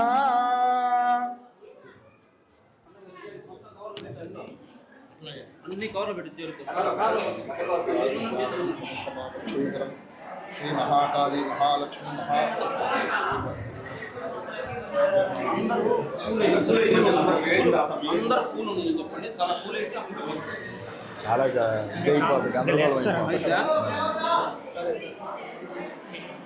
ఒక్క నిమిషం భోజనానికి అంటే వెళ్ళి తెచ్చుకుంటారా, ఎట్లాగూ వడ్డిస్తారా? క్లోజ్. మా అందరికీ అన్నప్రసాదం అక్కడ ఆడవాళ్ళ వరకు ఇక్కడ ఏర్పాటు చేయడం జరిగింది, మహిళలకు. అలాగనే ఈ సందర్భంగా మరి జిల్లిమూడి అమ్మ అనసూయ వ్రతం చేసుకున్నాం. ఒక ముఖ్య విషయం మీకు చెప్పబోతున్నాను. ఫిబ్రవరి 17 జిల్లిమూడిలో ధాన్యాభిషేకం జరుగుతుంది, ఎక్కడ జరగదు ప్రపంచంలో. ఆ ధాన్యాభిషేకంలో వచ్చినటువంటి ఒడ్లు బియ్యంతో సంవత్సరం మొత్తం అక్కడ అందరికీ ఉచితంగా అన్నప్రసాదం అందించబడుతుంది. మీలో ఎవరైనా ఒక బస్తా కానీ లేదా బియ్యం కానీ ఏదన్నా మీరు ఆ అన్నప్రసాదానికి ఇవ్వదలిచిన వాళ్ళు వస్తే నా దగ్గర రసీదు పుస్తకం ఉంది. మేము తర్వాత మీ దగ్గర ఆ బియ్యం ఒడ్లు సేకరించి నేను జిల్లిమూడి పంపించడం జరుగుతుంది.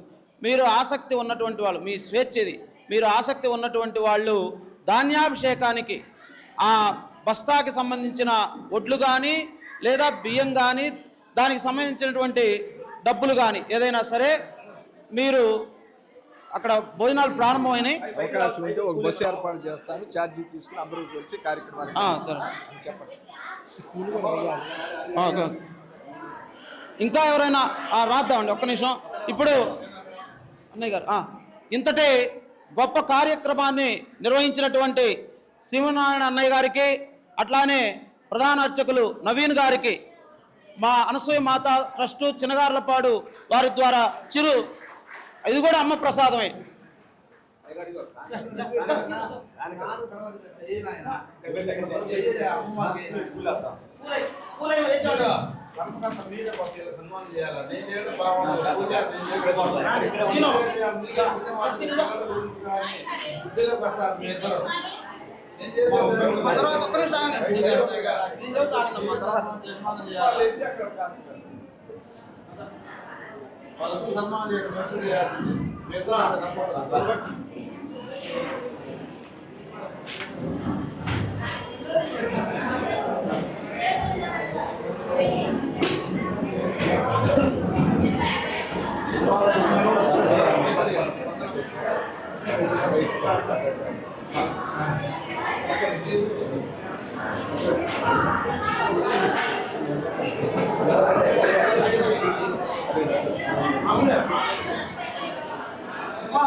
అమ్మా ఇక్కడ పుష్పాలు ఉన్నాయి, మీరు చక్కగా అమ్మ పాదాల మీద వేసి నమస్కారం చేసుకోవచ్చు అందరూ. అలానే శ్రీకాంత్ అన్నయ్యని కూడా రమ్మని. అన్నయ్య శ్రీకాంత్ అన్నయ్య అదే నమస్కారం.